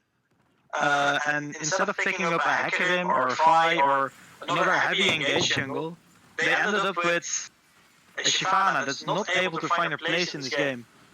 Right. So as we're saying that, as you say that, she picks up a kill and sets up another. As the Kayn gets sniped out by the Ezreal. Painful. That's lead. That's the caster curse you like to see. That's the caster curse we love to see, right? Of course. But even though they pick up a couple of kills here, I don't think it's enough. It's not enough to get back into this fight, even though they might have just drawn it out a little bit. No, but you still feel very good about that. Being Ogopogo, anytime you can trade evening kills, you're effectively getting a slightly closer to the enemies again. Of course, very nice that Jinx got one of those kills. It's a very neat thing to have. Some gold on your Jinx. What do you suppose is a very big power spike for that Jinx? Well, the rapid fire or the renounce that she's building right now would be nice. Actually, it's probably Phantom Lancer looking at the items. I don't think Phantom Lancer is the correct call, but I would go for a rapid fire cannon probably. But realistically, the 3-item power spike is what you're waiting for. And that is gonna take a while. That like is probably not gonna get finished before the Elder Dragon fight. And you're like, Elder Dragon? Well, I don't think they'll be able to contest this Ocean Soul that's coming up. So yeah, that's gonna be rough. Depends on the fact that, well, yeah, if they get a pick beforehand, maybe they could be able to set up some nice vision and choke their team out of it, but I don't see that happening very soon. It is clearly Hydra's game to lose. For Ogopogo to have a chance in this one, Hydra needs to overstep. He needs to get picked off. He needs to split up at a time where they should not. If they play out this game cleanly, they should be able to easily win the 5v5 at the Ocean Dragon, and from there just steamroll to victory. Right, because then we're getting into that point where what I was making earlier about a poke comp sitting on an Ocean Soul versus totally no dragons on the other side, just regenerating massive amounts of health, even if you engage onto them. Yeah, and the thing is, Ogopogo doesn't have the great engage that the Hacker provides. There's a Shyvana. Right. Yeah, that just makes the game super difficult to play. Hydra just clearing out the vision from Ogopogo around this objective. Yeah, they simply know that they have to pull some kind of trigger, and they just set up the vision, wait for them to pull a trigger and punish it. Yumi losing half of its health to a Lux Q, getting caught out there. Kane can just simply shrug stuff off. Shyvana cannot simply shrug stuff off, and is now at 1/3 of her HP. I mean, we see the power of these poke champions that are very online in this game right now. Asriel with the man immune completed, as the fight starts out, Arnold destroys the Jinx. Completely obliterated. Unfortunate. As now we see Ocean Soul on blue team. I think objective bounties are alive now. I think we will see they are alive, and I think we'll see a Baron going the way of Hydra as well. Let's see if they're able to keep out the Shyvana for long enough. You do not want to 50-50 this. If there's a way back in this game, it is through a stolen Baron that gives objective bounties to your team. That would be a very neat Kane thing to looking have. for that engage right here. I think Kane is going to have to set up some chaos in order to give Shyvana the opportunity to steal. The Shyvana does have her ult still, so can get with her ult, can ult over the wall. As Boy is setting. However, That was very close. Shyvana staying alive just until the Baron actually dies. But yeah, this is game over right now. Probably able to get an inhibitor of this fight as well. And yeah, with Baron and Ocean Soul going the way of Hydra, and now on the 9k gold lead will only be extended after they take these turrets. Wow, that was a very convincing game by Hydra. Yeah, no, almost nowhere did they drop the ball. As you said a couple of minutes ago, this is Hydra's game to lose, and I don't think they're gonna lose this one. they just didn't really give any chances, and they knew they were stronger early game, and they just simply carried it over till this point of the game. So props to them. Very few mistakes for Ogopogo to come back to. And as you said, Robin, there is now a Phantom Dancer completed for on the side of Jinx. So now having that second item. If we're looking at the items as well, most of the players on Hydra's side have 2 or sometimes 3 items completed, whereas only the Jinx has 2 items completed on the side of Ogopogo. Jinx is really trying hard to farm her way to doing damage, which is actually the thing they are going to need. But I think it's too little, too late. If you take a look at the gold, which you can do if you press the X button, you'll be able to see that the Jinx is indeed keeping up somewhat with the rest of Hydra, being 1k to 2k gold behind. But yeah, the rest of their team is Really playing without their behind. salary, so they have no money. They might need some duo to get them out of this one. yep. Yeah, and sadly, the only duo you have to look out for at this point is the objective bounties. And as we're seeing on the side of Hydra, none of their outer turrets have fallen, and they have absolute control over these neutral objectives in this game. When your tankiest member, well, supposedly tankiest member on the team loses half of his HP from a 6Q, you know you're in trouble. This Kane is not tanky right now. He has 47 magic resist and 2k HP. Well, yeah, that's why I said supposedly. He never got in the game, and I do think that's one of the places that Ogopogo might want to reconsider the draft. Yeah. This Kane just I not have heard performing as well as last game. Lost very heavily to the Ornn in farm early. You had to give up a bunch of farm to that freeze as well, or to that potential freeze, I should say. Losing a lot of agency in this game. Yeah, I've heard Boy talk a lot of good things about the top lane red Storm Kane. Previous game, I was not very convinced of it being a good pick, and especially it's gaining priority over a Hecarim in this game. I simply just disagree with. So, could it be the Ornn? Could it be him having a bad time? Could it be a red form Kane having seen a nerf that I haven't seen yet? Of course, it was also the early gank, or the early counter gank, I need to say, by Richard. Able to get a kill on the Shyvana, but also denying more than a full wave, I believe, from the Kane. And Kane never recalled. He just stayed. And of course, he had the mana to do it, but he didn't have the power to fight off the Ornn anymore. And he just lost too much, got too behind, and well, to be honest, this game is not on him. Let's put it that way. It's really on Hydra, snowballing very well, moving with the Ziggs all over the map. Of course, but it's still very much worth discussing how that matchup went and how much priority they gave to a Kane in the big ban. Exactly. It's not that Kane is the problem. It's that their sacrifice they had to make in the jungle to get it was really not worth it. Right.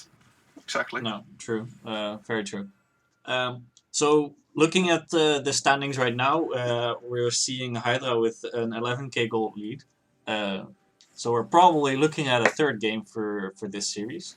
What do you think Ogopogo should do differently in the draft to come back from this one? I think they should prioritize their picks a bit better. It was quite clear that the jungler was not able to make an impact, and I don't think they were very comfortable with this pick. As we see, blue side started the Elder Dragon. Absolutely nothing Ogopogo can do to stop this one. Yeah. This game is over. Yeah, we'll talk about the draft for next game in a minute. Let's just see how Hydra is able to clean this up for now. With triple super minion waves, I believe, coming in. 2 of supers still on the top side. How do you even stop this? I don't think you do. If you drop too low, you'll just get executed. So fighting back is not really an option. I think Ornn Have can fun almost getting stand hit by under a the 6-2. turrets and just dance, and they'll probably I'm be able pretty to sure survive. most high damaging Just abilities look at this just one Ziggs shot damage on people. the tower. Just 3 auto attacks and an E, and the tower is gone.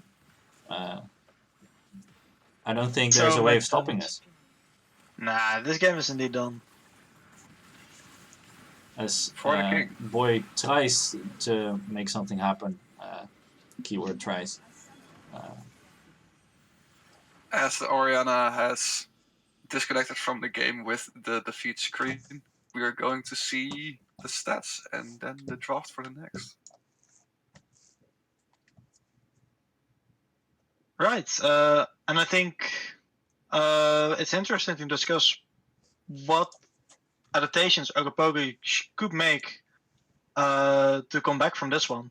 Of course, after playing a very clean game 1, very slow and coordinated, but snowballing out of control after that, they never got into it this time. And I think that the clear difference was is that they just lacked any engage at all to combat the massive amounts of poke that Hydra had drafted now 2 games in a row. Yeah. So I think we talked about this in the previous draft. I think that the Hecarim was very core to their composition working, right? If we look at what the Shyvana did in this game, like it does a lot of damage, but you already drafted a bunch of damage. So you don't really need a big damage sword coming out of the jungle.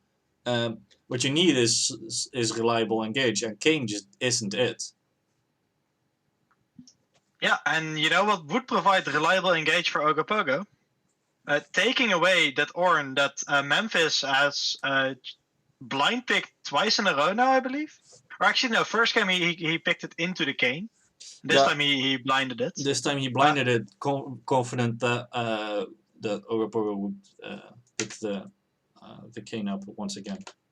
And it's by far Memphis's most played champion. So I would really like for Boy to consider taking it away from him, providing the solid engage that the team really needs to fight back against this poke. Maybe even threaten it on blue 1. If Veigar gets banned away, I think Veigar should absolutely be picked if open. Yes, definitely. Because we saw in the last game the impact of, or in the first game, the impact that Veigar had on the team fights, on just their comeback potential, just being comfortable, giving the dragons away in favor of stacking as hard as possible. Do you, by the way, reckon that the Jinx was a good pick or not? Because I know this Jinx is a hyper carry. You want to put Steven on the hyper carry, and it was a very nice pick to steal from Fox. However, it didn't really do anything. Of course, you really can't get to a power spike in a game like this. But I think with the amount of champions that already need some help early game, I don't think Jinx helped a lot with that. I think mostly their problem was that the Jinx wasn't able to farm as well in the bottom lane against that Lux Ezreal. As opposed to like the Veigar against the Zephyr from the last game. You saw that Steven had quite okay farm despite his team being behind. Giving up dragons in favor of stacking against the wave, stacking against the enemy champions, which really gave him more stats without having to spend gold on it. Yeah, but I just think that the Jinx just gets online way too late with the amount of items you need and the difficulty to obtain those items in draft you're making like that. I think it's simply too slow. I actually think you're onto something, but the problem is not in the Jinx, it's in the Yuumi. Because Jinx Yuumi together is a very weak lane. It's very aimed at sometime this game will be strong, trust me. Give me 5 more minutes, 10 more minutes, then we'll be strong. 20 more minutes. 20 more minutes, exactly. You'll get there in the end. And Yuumi, you would like to pick when your ADC can either handle themselves on their own. Imagine you're playing a Jhin, Jhin doesn't need to help in bot lane. He's just very strong anyway. Yuumi can sit on him for a while and then go off and have fun with Shyvana and Kayn. But you can't really leave Jinx behind because she'll be poked out way too much by the Ezreal, by the Lux. And I think Jinx is actually quite a strong pick in the early game. I would argue that she's stronger than Ezreal, but you need strong support to match it and to fight back in that lane. Imagine you have Jinx Karma, then you are able to fight against Ezreal Lux, but with Jinx Yuumi you're not. So if they do want to go back to the Jinx, I think they should reconsider the Yuumi pick. And if they want to go back to the Yuumi pick, then I think they should draft something stronger for Steven on his own. Alright, with that, I'll be doing a be right back for a tiny amount of minutes, because it's going to probably take a while before the first draft. This next draft will take place. Yeah, I think it would be nice for all the three of us to take a little break for now, as I got the invite for the next lobby. Classic. So let's just tell our players to hold on for a bit. I'll go to a break screen for a bit, and we'll reconvene here at 9. How's that? Yeah, sounds good. All right. Seems good. See you guys in a bit. Yeah,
And we're back. Currently waiting on draft spectate link from both the teams. So what are we expecting to see going into this game 3? A Veigar ban by Hydra, which is very old. Right. I think it's the correct choice. You're expecting a Veigar ban by Hydra, not giving that to Ogopogo. I don't think you should. There was a menace in game 1. True. I think if it's up, Ogopogo will first pick this for themselves. So say they do. What would your answer then be in the bot lane? I think the Ezreal they played last game would be decent. It's quite safe as well. Has the range actually to deal with it, and I feel it's a more solid pick than the Zephyr. Otherwise, I'm not quite sure what Kai plays. I know he likes Jinx, but I don't think you should play it into Veigar specifically. Let me get it up here. I think Caitlyn could work. We have the AD carry from game 1 again for Hydra. Wait, we do? I think we do, yes. Well, Sukachu. Frostfox is in the spectators. Yeah, Sukachu is in player. As we did get the draft link, so Robin, could you put that up? Yes, I definitely can. Thank you. Here you go. So I'll look at this for the stream. Well, in that case, I'm not sure. I don't think I'm a fan of going back to the Zephyr. I think it was too weak, even though it's safe. I would like something with more power to fight off the Veigar and Yuumi, because Veigar, of course, scales very well, but Yuumi does too. And you want something that can punish that in the early game, and they simply couldn't with their first draft. We just got confirmation that Sukachu is indeed playing. All right. So we're going back to the AD carry from game 1. So we're not seeing Kai, probably not the Jinx then. I don't know if this AD carry plays the Ezreal. So the Ezreal of last game will probably not be an option. Yeah, which makes it more difficult, and I think you should strongly consider banning the Veigar then. We'll see if that is the case as these teams are getting ready. Seeing the ready questions in the chat right now, so I'm assuming this draft will start any moment. The problem though is if you drop the Veigar ban, if you go for the Veigar ban, you need to either drop the Karthus or the Draven. Right. And that just sounds really bad. To leave Yuumi and Hecarim open. Yes, I think they are, which is dangerous if Ogopogo is able to get it. Yeah, of course, they would actually want to get that. I'm of not course, sure on the whether side they're of going to value the Kayn over the Hecarim again or not, and what other picks you would give more credit to. Of course, on the side of Hydra, you can also just say, we'll give you the Veigar, but we'll take the Hecarim Yuumi away from you. That is provided that Richard plays Hecarim and the support plays Yuumi. But that could be a viable option, of course. Yeah, of course, the Hecarim will be able to put on a bit more pressure than Jungler on game 1. That was the Sejuani, right? Yeah, the Sejuani on game 1. As I'm we're not sure seeing the what first Hecarim- bans from these teams exactly the same as last game. You see the Pike ban come out as well. I'm expecting them to drop the Karthus here. They don't. They still ban the cannon. They still ban the Karthus. I think they're gonna give Veigar then. Yeah, I don't think they're giving Draven. because Ogopogo, here Whoa. baiting the Veigar ban. So this might be a Draven first pick then. That would be really funny. I would like that. That would be spicy. Go for it. I'd like some spice. Don't tease me like this, Sam. Just ban it. But Ogopogo very clearly saying, okay, we'll leave the Viger up. We will pick it if you leave it open. And Hydra does not take the bait. I like it. That means Draven is open for Ogopogo. That's a Rakan. Rakan is a very flexible pick.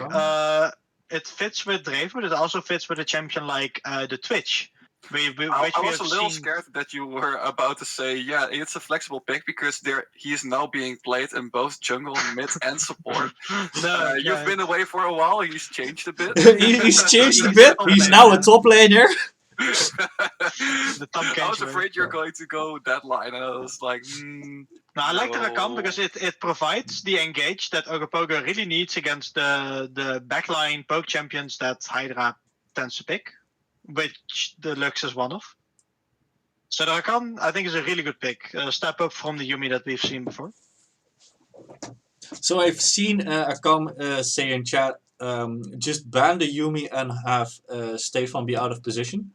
That is, of course, something that we've seen a bit of in the previous games. Every time he was not attached to a player, he did tend to get caught out a lot. Are we expecting that this game as well? Well, I think Rakan offers a lot of mobility to get back into position if you are out of position. So it's a possibility. Of course, you can CC him with a Lux binding, for example. Yasuo. As the Yasuo comes out. Yo, Yasuo. What the hell is... That's team... Is it Ogopogo playing? Yeah, it seems like it. It seems like it. I'm expecting this to be mid jungle. Maybe Steven actually plays the Yasuo as well. But Yasuo is right, the Steven Yasuo. It's possible. Yasuo Rakan is very good. Yasuo Deana, extremely good. And also super good, especially into the long range poke comps that Hydra drafts. But I like the Poppy. The Poppy is a good answer into all of these champions. Really core blocks the engage that Ogopogo tries to go for well. So that's a heads up pick. I hope it goes to the jungle position. Although in the top lane it will be fine. So they left the Draven up for second rotation, possibly. Are we expecting the Draven to be banned anyway at this point? I don't think so. I think that Hydra is smelling out that this Yasuo is not something that Delian plays. So, which means Steven has to play it. Mm-hmm. So instead, Hydra is banning mid laners. Going for the comfort mid laner that Orianna, that he's played 2 games in a row now. Maybe trying to expose that weak point that Hydra have identified. Because I would say if there's one lane that has been where the skill difference has been the largest, it has been the mid lane. Where Sam has been consistent in both games to get that lead for himself and push his team towards early dragons. Right. And in the last game, early towers. Hydra also saying here, no, you're not allowed to pick the Malphite. We won't give you the wombo combo with the Yasuo. Although they already drafted a wombo combo with the Diana. What would you think of the Ornn ban when you already see a Poppy? Of course, that could be a Poppy support. I like the Poppy jungle better, actually. I think the Ornn is a very bad... It would maybe they would have gone for it because it's his comfort, but it would have been a very bad pick. It just doesn't fit into their comp. Because, one, Ornn gets blocked by Yasuo Windball, not a very fun interaction. 2, with the comp that Hydra has, you want to kite back. You want to be able to peel for your carries while you want to block the engage of the enemy. And Ornn doesn't do that. Ornn tries to engage for your team. So he just... it misses the whole point of what your champion would try to do. So I think it's kind of a throwaway ban. But it's respectable because Memphis did have good performances on it the previous 2 games. Very true, very true. The Mundo coming in for... Yeah, I like that. It's a very... from the game? It's a very resilient pick. There's very little you can do against it. Trying to snowball against the Mundo is you would have to pick Vayne or something. But good luck playing Vayne against Diana Yasuo. I can't help but think that the Serath is really the odd one out in this team. Yeah. Where the entire team wants to just go hard, in. get in, and Yes. Xerath is like, yo, where's my front line? I want to poke. But I can understand it from the perspective that the player is just a control mage player. So there's not it much might not. choice to be had, especially when you got banned out like that.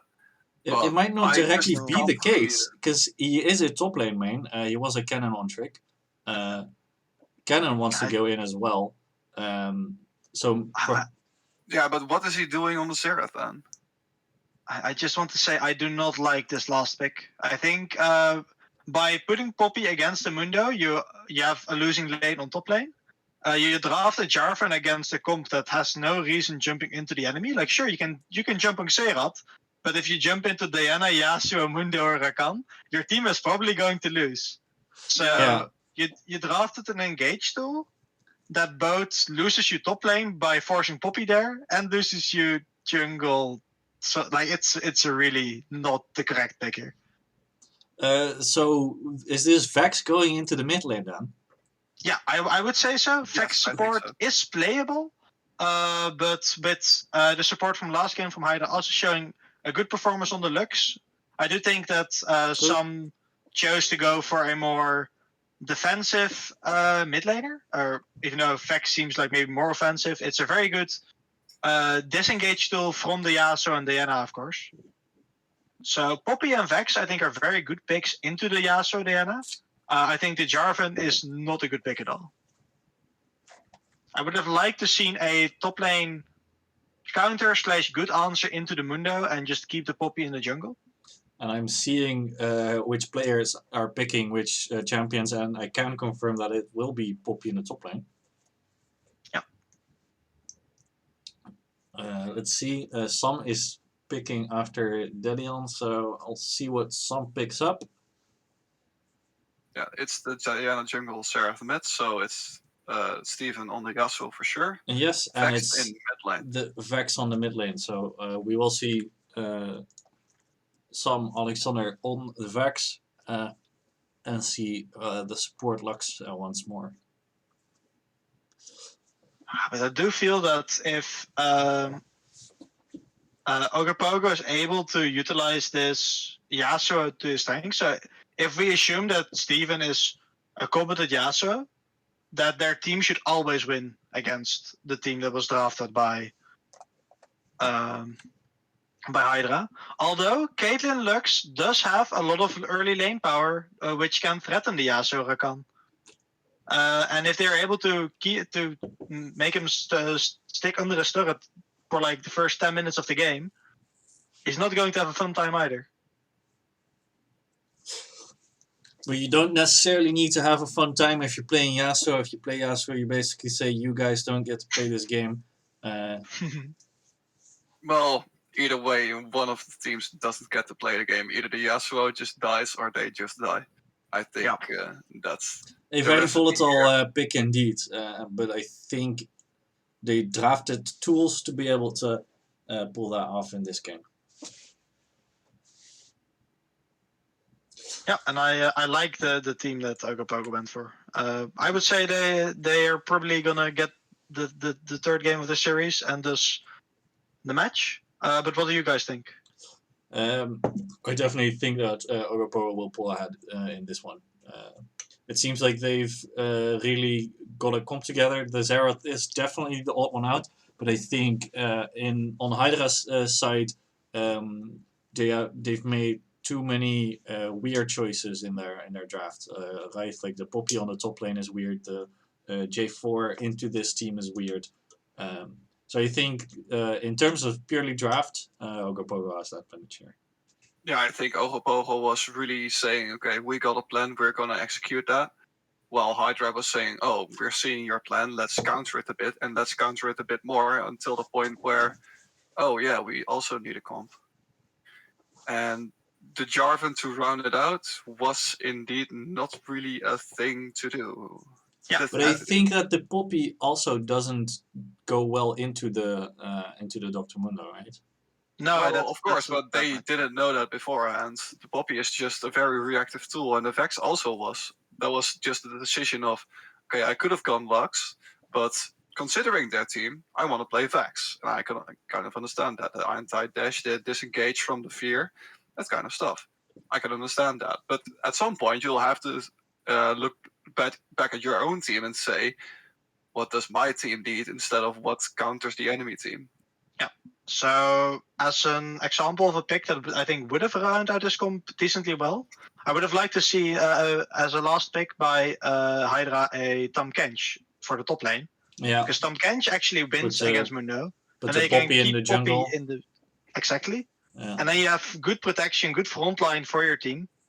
Also, of course, if the enemy Yasuo Diana engages, Poppy can interrupt people, Tom Kench could eat people. That would have given, in my opinion, more opportunities for Hydra to fight back in this game. Well, we'll see what they make of it as our players are currently loading into the Rift. Yeah, I am interested in seeing this one out. I think we have a very spicy draft either way. I think. Yeah, I'm glad that it's a little different from the 2 games we've seen today. Because like game 2, we could basically predict up until the 15-minute mark. I think for this game that won't be the case. I think both teams are far more volatile than the teams we've seen in game 1 and 2. I think the lane to really look for is the bot lane. That's going to be the make or break of this team, of this game. If Ket and Lux can poke out the Yasuo or Rakan effectively, they're not gonna do much. And without a Yasuo on a decent gold income, I don't think they'll have a very fun time against their team. But if they pull ahead, what do? Right, the Yasuo has the same problem as the Jinx from the last game, right? If you don't get the gold, you don't have the stats. Whereas the Viger from game 1 did have stats, even though he may have been a bit behind in terms of gold. So I do think Yasuo has a lot more support to get there than the Jinx did in the previous game. Definitely, and not having a Yuumi in your lane will probably help that as well. Yeah. We'll have to see what the performance of the Rakan is. I'm curious about that. Because from this point onwards, we have only seen the Yuumi. Alright. From Zephyr. Going into game 3, let me swap over to my correct scenes here. It would be nice if you can count us in again. For when you're starting, then we can try to stick on the point as well. Alright, I will count you guys in. As we're loading up onto the Rift for game 3 in this series. Let me know when you're exactly at 10 seconds, then I'll unpause. Oh, because you guys are already in there. Yeah, we're like 30 seconds already, I just went back. I'm also at 10 seconds, huh? So let's wait for... Alright, I'm at 3, 4, 5, 6, 7, 8, 9, 10. Alright, nice. Great. Alright, so we should be synchronized from the start of the game this time. We're getting better at this. We're getting better at this. It's almost like we've done this before now. Try not looking at the timeline bar, because that can spoil what's going to happen. I've actually seen that in the previous game a few times. I was like, wait, those are 2 blue stripes, those mean kills, right? I was like, oh yeah, oh well. We're seeing once again from both of these teams a classic fan out. No spicy engaged shenanigans to be had right here. Are there no mana flows to be stacked? There could be on the side of Lux. Like, Lux, please stack your mana flow on this Rakan. Go do it. You gotta try, come on. I mean, he is dancing there, right? Can you see that from there? I mean, Lux definitely has mana flow up. Wait, can I... Yeah, he was in range. I can't turn off... Wait, Team Red. I don't think Lux could see that from there. As we go back to It was on the edge of. it of probably vision. was on the edge of the vision range. As once again we see both junglers start on bot side. And once again, they're going to full clear. So they're at least consistent in their ideas. Yes.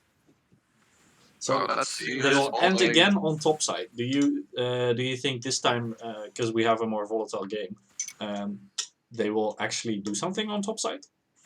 I would have really liked Jarvan to start top side and path towards the bot lane. Try to put extra pressure or allow extra pressure from the Caitlyn Lux.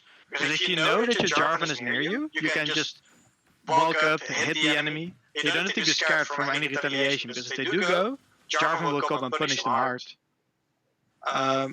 And because both junglers are popping away, you give more opportunity for the Yasuo and Rakan to look for potential outplays. Right.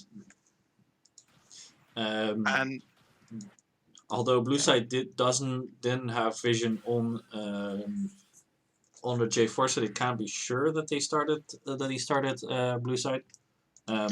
He has done so in both games, so they might be able to make an educated guess as to where he's headed. Yeah, and also looking at the time that they arrived at the wave, of course. Yeah, of course. And also, I don't think that Poppy Mundo is ever a lane that you're looking to gank. It's very resilient against ganks. Poppy with her ground and anti-dash, while Mundo is immune to the first CC that you land. So there's very little chance of successfully getting a gank off there. But Boris is still trying to did do try, it. and they didn't get knocked off from the anti-dash. That's funny. Perhaps try to say it hello. was a bit late on the dash or on the wall. Oh, Yeah, and that's just a kill? No, it's the barrier that keeps him It's alive. the barrier that keeps him alive. Wait, barrier? He has barrier. Yeah.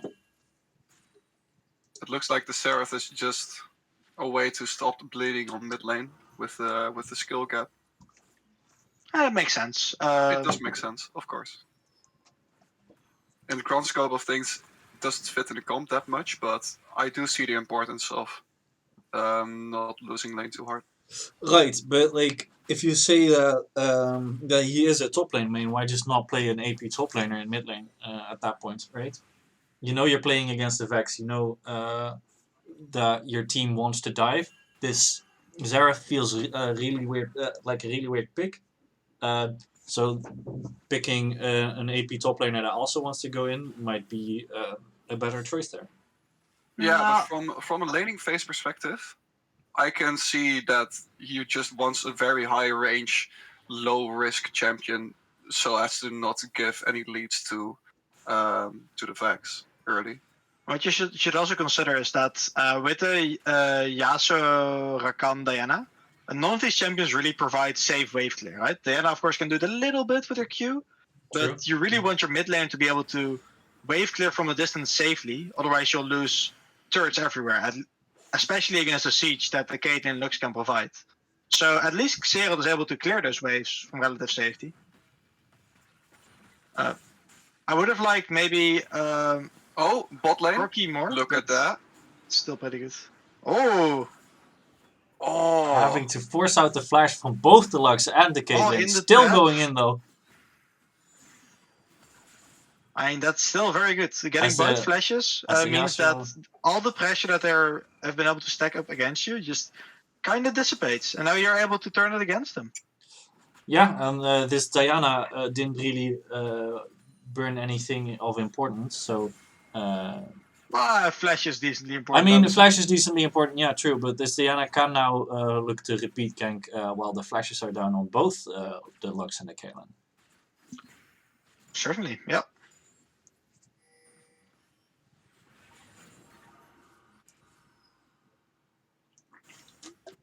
But you were saying something about a champion that you would have liked to see be picked in mid lane for Delansky. Oh, and I think Xerath is a decent pick. Even though it doesn't fit the comp, it does provide the wave clear that a comp like this needs. And there are some other champions that I think are a slightly better fit in the meta. For example, Corki, I think, can follow your engages better by dashing in. He can package in, provides with dragon control, and also has the wave clear later. Right, as But we see Hydra picking up their first dragon of the game, once again on top of that neutral objective control in this early game. Yep.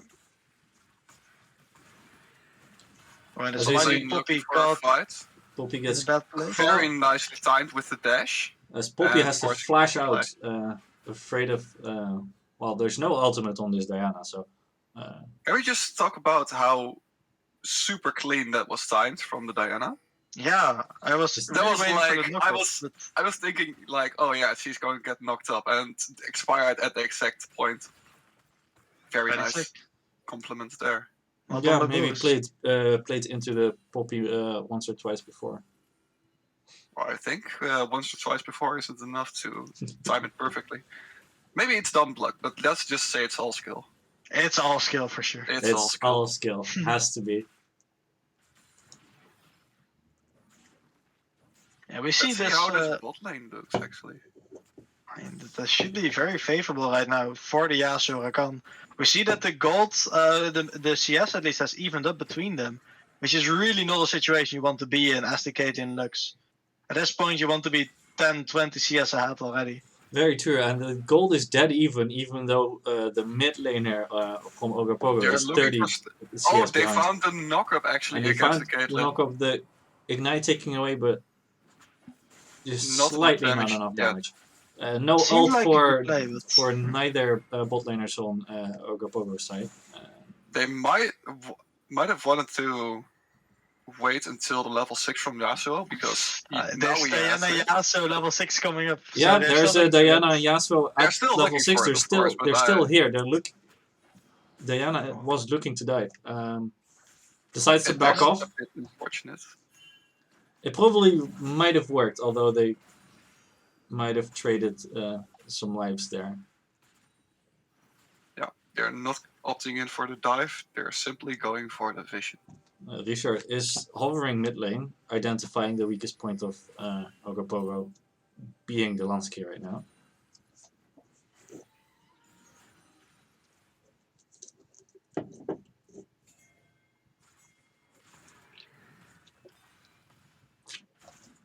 Yeah, we see the Poppy not having a fun time in against his Mundo.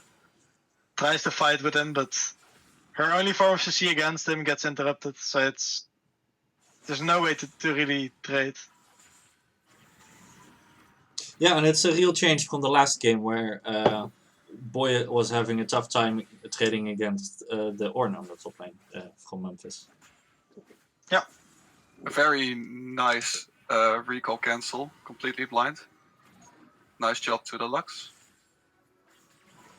That's a bit nasty. Yeah, As, Fex is already Sam looking is quite scary. trying to cancel the recalls from Zelensky.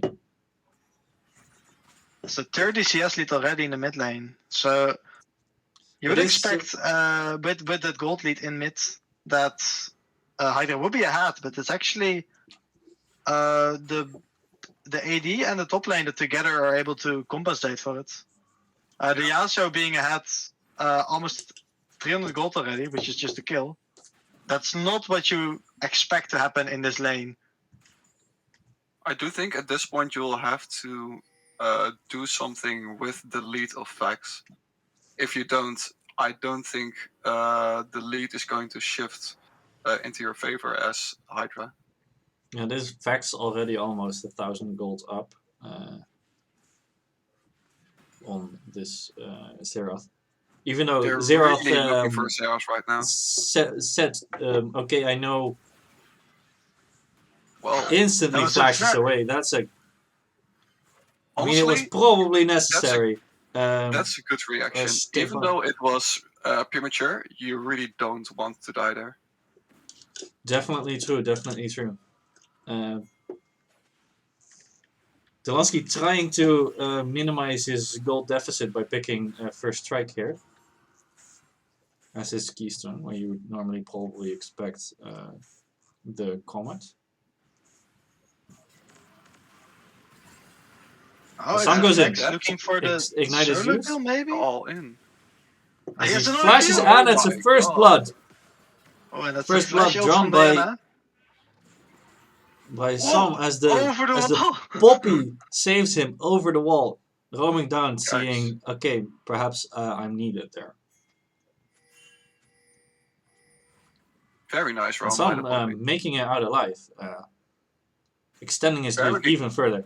As there we have the combo of the Rakan and the Yasuo just picking off the Lux in their own jungle. Lux got As they heavily convert this punished from into a dragon. Yeah, Lux got heavily punished for missing the pink ward that she walked over. Not checking the bush well enough, and very well done by Stefan to abuse that vision advantage they had. Yeah, and they take the dragon for it, as we're once again on an ocean map. That's very important for Ogopogo, because with the amount of pressure that Sam has in his mid lane, you would expect it to lead to several dragons possibly, but that second dragon going to Ogopogo really slows down the win con once again. Yeah, really a different Ogopogo than we've seen in the last two games. Last two games, they said, okay, we'll give you those first two dragons, we'll just sit back and farm. This time, they're on the initiative. And it's really paying off for them this far. It is fair to say that Caitlyn Flash has again been forced, so they're still walking in the bot lane, both without a flash. Yeah, and the Rakan with ult with flash, it only seems like a matter of time until they look for their skills again. Right. Yeah, and we should notice that the Yasuo ult is back up again. So yeah, at this point they just say, the minion wave is here, come get us. Yes, they can just freeze it on their tower, be like, okay, if you want to get close, we'll just engage on you and kill you. Never mind. Are they going to freeze? I'm not sure. No, they're not. They're looking for the engage, but not finding it. Lux and Caitlyn just backing off. I think it's a shame. I think there was a great opportunity to freeze and force the Caitlyn and Lux to overextend. That's how you get the win. Actually. Yeah, this push is also too late for turret plating, which has just fallen. So freezing would probably have been the better option. At this point, you just want to try a dive, but without your jungler there, that's quite risky. Although Diana is pathing bot lane, so that might be something they're looking to do. If they do, though, Richard is there to answer.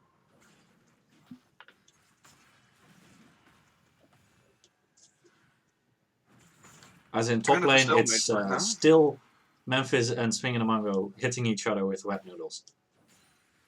Richard finally has enough of that pink ward that was there for ages, I suppose. I would still like Sam to try and roam towards this bot lane to spread his lead that he has. He's been looking for all-ins on Deliansky with decent success, but the Xerath is weak now, you know? Sam is strong. It's time to try and shut down the Yasuo. Yeah, he has this 50 CS lead, the kill on top of it.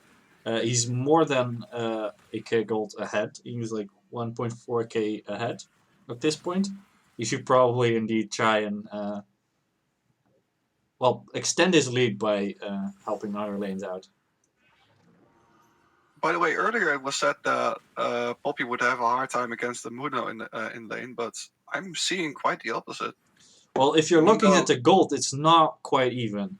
This Muno is doing quite well against the Poppy in terms of I suppose, but from the last minute alone, his ult was just forced because he lost too much HP in trading, and now he's also forced to TP again.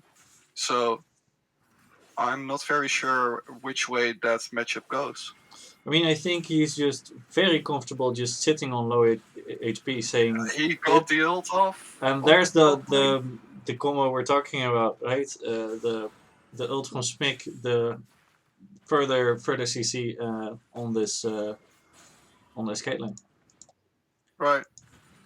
Because It if we're finally happened. The Caitlyn died. They got the kill. And with Dragon coming up in 40 seconds, Jungler Jarvan resetting to get to it, you have to wonder if the ults of Ogopogo will be up in time. I'm not sure if the Rakan ult, for example, will be up. Very crucial tool to contest such a dragon. Yeah, definitely. If Hydra wants this dragon, they should probably take it right as it spawns. I think that would be the best for them. Yep. The longer you wait, the more time you give for Diana Yasuo to get into position. Yeah, and right now Yasuo ult's not up, Rakan ult's not up. If they wait another minute to start moving to this dragon, both of those key ultimates will be up. But it is very scary. If you're behind against a team that has a Yasuo Diana, then anytime you go for a grouped fight, you know you're gonna get exploded. As Rakan is looking for the engage. And here we see Rakan without an ult, not as scary as it turns out. Not as scary. Also missed the backup from his team. Now Ogopogo, with the member down, has to back off from this dragon. But we see that Hydra has chosen to sacrifice the top turret, which was already quite low because of the pressure that the Mundo had in lane, to secure this dragon by putting the Poppy down. I think it's a good call, but it does mean that the Mundo will be really strong. Currently in game, the champion with the most gold. He's doing very well for himself. Yeah, he's doing very well for himself. 30 CS up, a tower up, of course. Also amassed quite a gold lead over this Poppy. Not quite as big as in the mid lane where Sam has currently amassed a 2k gold lead. Still hasn't chosen to share it with the rest of his team though. It does feel like him as a player. It is something that Sam, when he's not on Ziggs, always struggles a bit with. He's a really solid player, but he's also very one-dimensional in that sense. You know he's gonna play as best as he Flash can. ultimate comes out from Stefan, missing the knockup. It then flashed at the exact right points. Diana ult is forcing more. Diana ult was not followed up by the Yasuo ult actually. This is Ogopogo not coordinating, or I suppose communicating their engages well enough. Yeah. Very unfortunate. Boris really said, I want to go hard. Flashes over the wall after the J4 and does not have the follow-up. Yeah, now we see 3 flashes from Ogopogo used with their engage tools, while only 2 were used on the side of Hydra. Yeah. Yeah, so while Steven is still sitting on his ultimate, there's no real engage tools for him to make use of it. We'll have to rely on his own whirlwind to get that off. As we see Boy now swapping to mid lane, saying, okay, Xerath, you can take the top lane, go play against the Poppy. I'll deal with the Turbo Fat Sam. I don't think they want to stick with that though. So I think Mundo is not able to pressure as hard in the mid lane. Kind of wants a longer lane to hit Poppy a few times instead of the short lane against Vex that can just wave clear. As Stefan and Steven are setting up a dead bush. It does seem like the Seraph is going to get killed by a Jarvan. It would seem like that. As Cataclysm comes out, the flash already has been used. Quite a bit of damage still comes out, but at this point in the game, the turret doesn't do enough. It's yet another reason why you don't want to put Xerath on the side lane, the Mundo in the mid lane. As in bot lane, they're just saying, Lux, you can't be here alone. Which is probably fair. Yeah. sending them back to base and taking this this top turn or this bot turn. Supposedly, a set of those 3 champions can kind of get onto people. No way. Diana, the Rakan, and the Yasuo. Yeah, those are not the ones you want to face when you're defending a lone turret. As Boy is holding his own quite well against this Vex. Yeah, Well, I just completely agree with Robin, where it's just not a good idea to do this. No, because the Boy is not going to kill the Vex, right? But the Poppy and the Jarvan are going to kill the Serath, so which gets Poppy back into the game. Poppy is not out of this game, by the way. She's strong on her own. It's just that Mundo has been able to scale freely against it. No, true. Poppy is definitely not out of this game. No, has a shitload of gold as well. Die safely, my friend.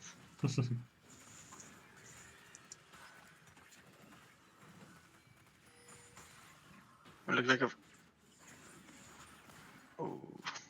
But I think this is one of the Okay, cases where you can really see that why Hydra put so much focus on banning the cannon.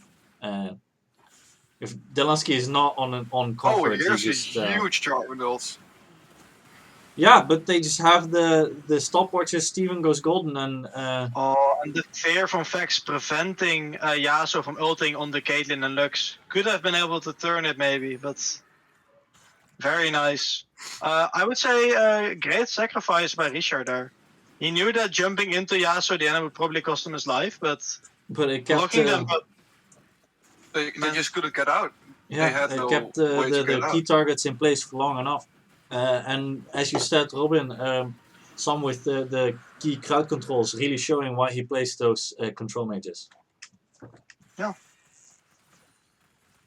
And yeah, very well done by Hydra. They were looking to be in a bad position because contesting dragons against a team with Yasuo, Diana, Rakan is just super difficult. But they're doing it, and they're on 3 of 4 dragons now. They're on Ocean Soul Point, which is, to be honest, not the worst soul to have against you when you're playing an all-in team such as Yasuo, Diana. But still, rather not give it to him. Right. No, very true. And also, Delansky not having teleport was stuck up in the top lane during that fight. Not able to join his team, whereas the Poppy, of course, was. So I think you are definitely right, Robin, that they should pull the Serath down from the top lane. Yeah, and it is a difficult decision because, of course, they try to give him the free time to skill a little bit back into the game, but there's so many downsides to it, which you've highlighted together. That it's hurting them, and it's good for Hydra that they're able to abuse it.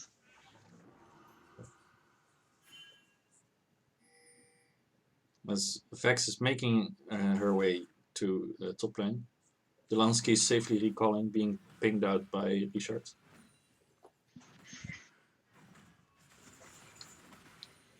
I think they finally made the decision. Yes, okay, we do need our Serath in the mid lane. Which comes at a funny time because Poppy also went to the mid lane now. Yeah. I guess they really wanted to say like, okay, Xerath, you play against this Poppy for now, and Boy will deal with the Vex. As Stefan goes very deep. He's lucky that the Lux binding missed, but it doesn't matter. Flashes at the end there. Don't think that was necessary. I think he lost track of where he was going, because if he just walked back after they failed to engage, he would have been fine. Especially with the flash. Yeah. And you can E back towards Yasuo. Seems like that was not the most comfortable thing ever. Maybe Akam was right in the chat. Ban Yumi and just get Stefan out of position. Yeah, I guess he might have been correct. Yeah.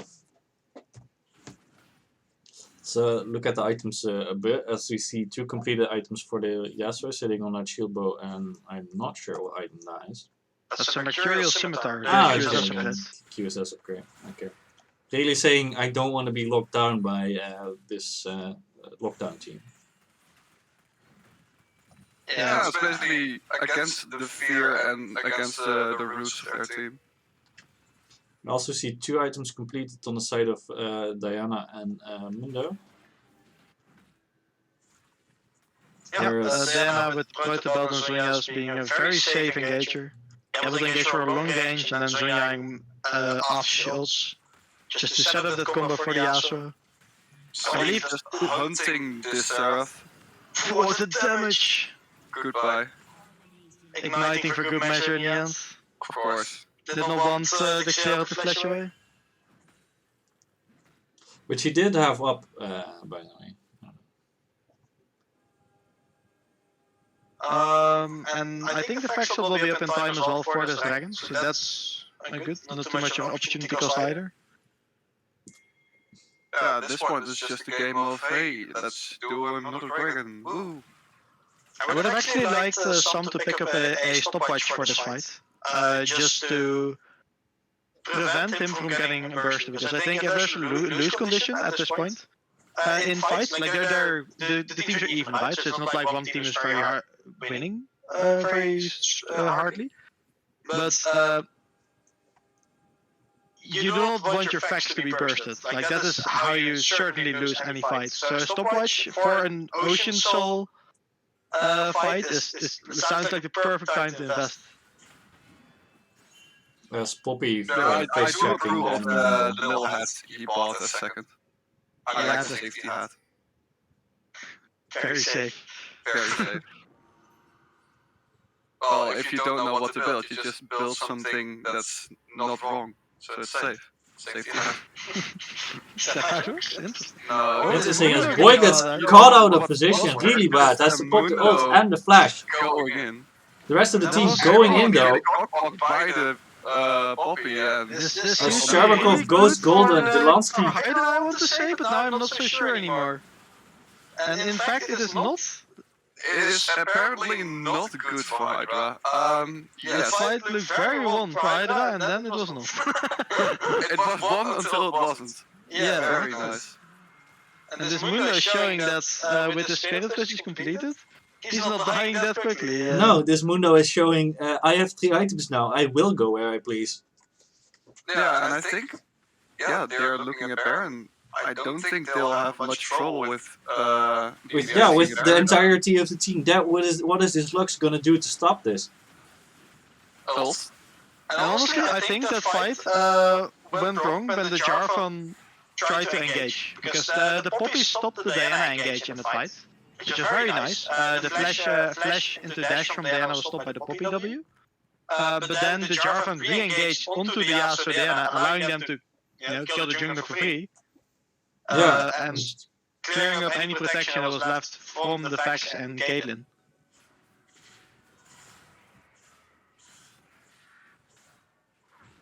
And it hurts a lot, because not only do you lose your first shot at Soul, you also lose, I believe, 4 kills and a Baron. Yeah, and some forking over an enormous shutdown to the Diana. Now sitting at 11k gold on all of the, actually 12k gold on all of the carries from Ogopogo right now. Do you think it's also had an impact where Mundo just ran in, ulted, and forced a few cooldowns right before the fight? I mean, it might have, right? Because like Mundo just pops his ult and gets his entire health bar back, but he did burn his flash though, as Sam gets caught out together with Richard. Richard making it out alive, but Sam not being that lucky. And Ogopogo doing what they should have been doing for more time in this game, comboing very nicely with the Rakan into Yasuo ult, bursting out the carries. And you see it's such a pain to deal with when those people have the damage to one-shot you. I thought that looked very, very harsh when the Lux hit 2 bindings, and it wasn't. Stefan kind of overstepping right here, saying. I'm not sure if it was overstepping because it was just forcing a fight. I mean, it forced the a fight. matter of who's going to win the fight. The Anything tickling the Mundo? Mundo saying, nice. cute damage you have. I should say, Boy being the only one who hasn't died this game yet. Unsurprisingly. Unsurprising on the Mundo, of course. As Steven says, hey, Richard, your jungle is mine. Which jungle? It would have been funny if he recalled on that pink ward just for bad manners. As Steven, no, it wasn't. It definitely wasn't. Sam and Poppy were at it up there. As Stefan pings out the Ocean Drake spawning in 2 minutes.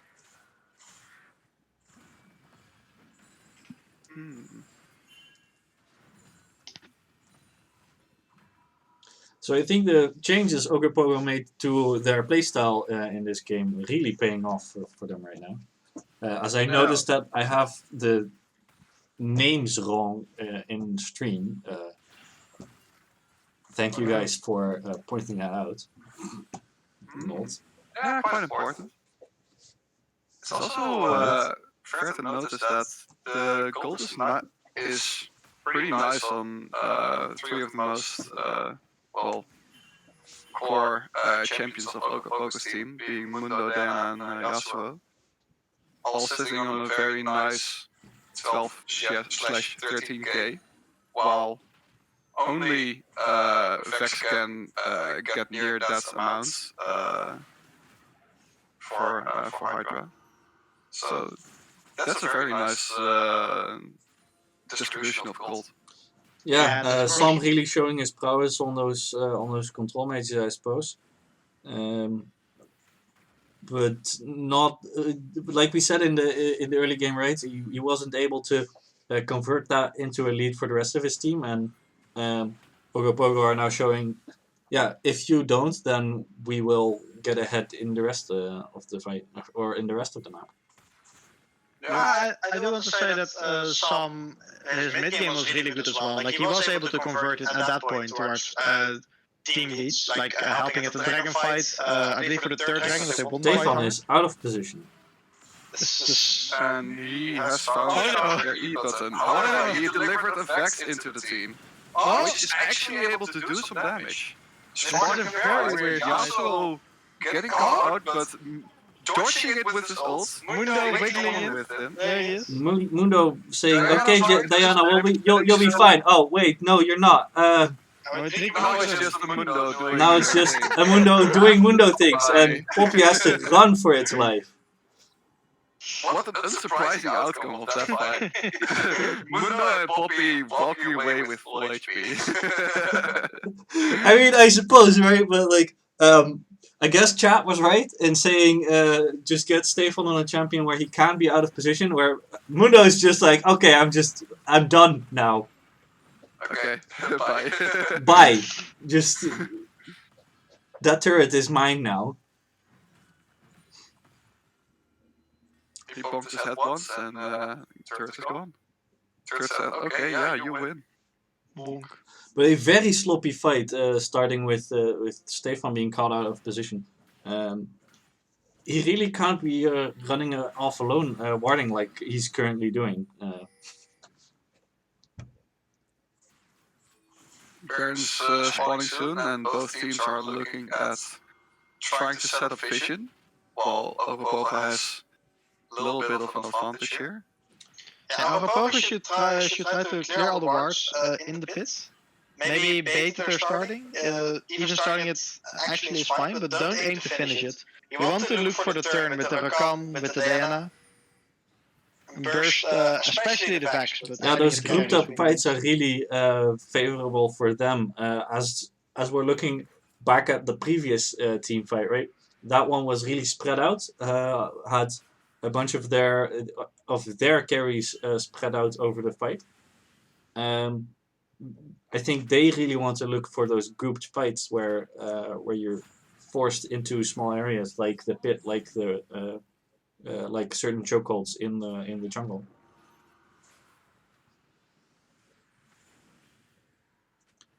And it seems like that is what they might be doing.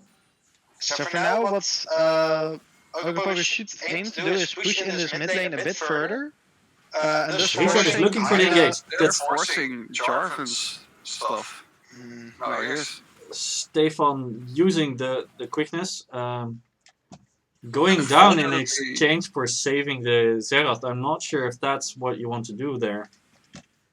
I think they're he just pressed the ult at the point where the rest of his team was still busy with someone else. As Steven pulls the trigger on the Poppy, Mundo saying, "No, Caitlyn, you don't get to go where you please." I finally get to play the game. Here's my ult. Goodbye. Yep. Yes.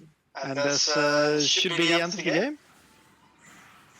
We're probably looking at an end here. Yeah. There's Bit of a messy ending, but in Ogopogo got what they wanted around the Baron. They wanted a fight, and well, even though they didn't find a clean one, they didn't need a clean one. They were strong enough with their champions. Yeah, they had their Yasuo, their Mundo up to clean up, and that is game 3 going to the side of Ogopogo. Yeah, I would like to praise Ogopogo for finding a very good plan to counter the poke strat that Hydra showed in the first 2 games. Going for the hard engage, Yasuo Diana being a very notorious hard engage combo. Going for the Rakan over the Yumi. I really liked it. So props to them. Also want to highlight Boy indeed. Blind picking, kind of blind picking I guess, for as far as he knew the Poppy was not locked in for top lane. On the Mundo and really showing what a powerhouse he could be. Phoenix Dev. There you go again with your Phoenix diff. I mean, I suppose. Well, we call it and it happens, so I don't know what you do against it. Sorry. It happens. Anyway, I suppose it does. Perhaps we would like to invite one of the guys from Ogopogo into the chat with us. I'll raise the user limit on this channel. All right. Yeah. So we can have. So I suppose some of them are at least looking at the stream. Which one of you would like to be interviewed? Boy interview? Interview? Pog? Are they actually in the chat? Sure. Steven is asking for a boy interview in chat right now. So I suppose I should DM him. I'm sure Boy would like to be interviewed. No worries.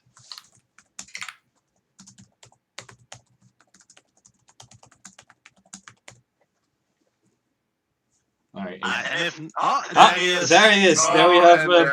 Boy interview. I'm here. Welcome, Boy, in the cast room. Yeah, if you also want to see me, I can also put on my camera. I mean, I'm sure a stream would like to see you. Okay. Oh, that's streaming. Wait, that's not camera. This is camera. Hey. Ooh. Hi. Sorry, Camera is a bit. Ooh, scuff. Ooh, the light, it burns. First of all, congratulations on your victory. Yeah, of course. Putting ahead with the Phoenix Div. Nothing wrong with that. What was your guys' plan going into game 3 after the plan you had been playing for 2 games didn't work out? Basically, we saw what a danger Ziggs could be. Yeah. Like, we banned it first game already, and then second game, like, some showed, like, that we really need to ban that. Mm-hmm. So props to some for game 2. But, yeah, so we banned it, and then we were like, well, let's go for plan 1, like, the game 1. That worked, so why not again? But then Vega got banned, and then we had to switch it all around, and they were like, what? And then Steven said, I still have this, like, Yasuo, we can do something with it. Yeah, we completely expected a Draven instead, and for you to... And we were like, yeah, do it. Yeah, actually, with the Rakan first pick, I was thinking you were either going to Zephyr or Twitch. Both, of course, very good picks from Steven. But the Yasuo Diana was a really good counter to the strat that Hydra used in the indeed. games. And then after we like reached the second phase of champion picking and stuff, they were like, "So what do you play top lane right now?" And I was looking at all their champions, and I was like, "Just give me Mundo, that should be fine." Yeah, I mean, it really worked out for you in this Yeah. game. I was like, they were like, Vex is kind of scary, and I was like, if I get Spirit Fishes, I can just run him down, and that's it. Yeah, we saw that. There's nothing more to it. I think your Mundo pick was a really good one. I think you just make the game a little bit more easy compared to the Kane first game. Yeah, and the other thing was, everybody was like, well, we lost the 3 Drakes now, and they're at soul point, and if they get that, that's really annoying, so what do we do now? And I was like, do I just like press R and then run towards Vex? That's what we do, right? Yeah, sure. And it worked. That is in fact how you won that team fight around the soul. Yeah, just run. You seem to get called out, okay, you know what, I'm just going back in. Very nice. So, going into this game at the start, did you expect that you were the favorites? Like, did you feel that you were the better team? I'm not sure if you actually played against Hydra before in scrims, maybe. No, not with this team. Okay. But that you did feel confident, or... Sure. We went in pretty blind, not gonna lie. We did make a draft for 2 hours, but... Okay, that's fair. Okay. Okay. Other than that, we were like, I don't know if we're gonna win or not, but we're gonna try. That's fine. It's always fun playing against rivaling teams in Zephyr, I would say. Yeah. So looking forward to the rest of your Talent League matches. What is your goal? Like, are you just trying to have fun with the team? Yeah, just win as much games as possible, I guess. That's it. Oh, very fair. That's, I think, a very reasonable goal. Monday we have to play KPM, and that's gonna be hard. Oof. Feel with you guys. Good luck in advance already. We will see you back on stream in 2 weeks in week 3 against Leviathan. How are you looking forward to that match, knowing that Leviathan is team Leviathan is team 3 with Kevin as coach. Yes. And I'll get you there. Jonas ADC, Ashi top lane. Yeah, I know yours. It's the team with the board member in it. As well, yes.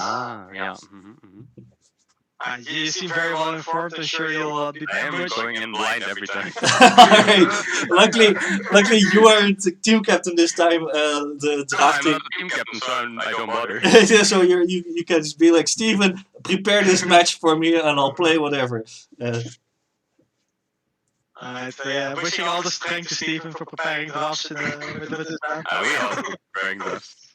In that case, we wish him all the strength for playing AD carry in each of these games. Yeah, it's always something, I assume. Alright, but finally I want to ask how you think your team is going. Of course, you have 2 new members in the team, Delian and Boris. How is it to play with them? Yeah, really nice. Like we build up synergy pretty fast, actually. If I'm honest, like, and Boris has a similar playstyle to my old jungler, so they can really synergize with that. Nice. Nice. Yeah. Alright. Right, I hope you'll have a good time in the Talent League, and I look forward to see you back in 2 weeks then. Yep. Alright, thanks for joining us. And, Thanks for joining. And Bye.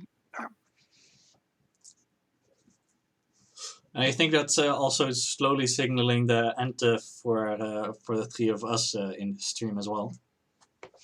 Yeah, I think so. I agree. So I want to thank everyone in chat for joining us. I definitely had a lot of fun. Jesse and Robin, thank you for joining me in casting. Thanks for inviting me. Yeah, of course. It's been a lot of fun this one. Hope to do another one of these with either of you or maybe both of you in the coming weeks, perhaps in playoffs or some shit. Nice. Maybe. Who knows? I'll definitely hit you up. Yeah. All right, everyone. I think that's a good night for us. Thanks so much for watching, and we'll see you next time. Yeah. Have a good evening. Bye. Bye bye.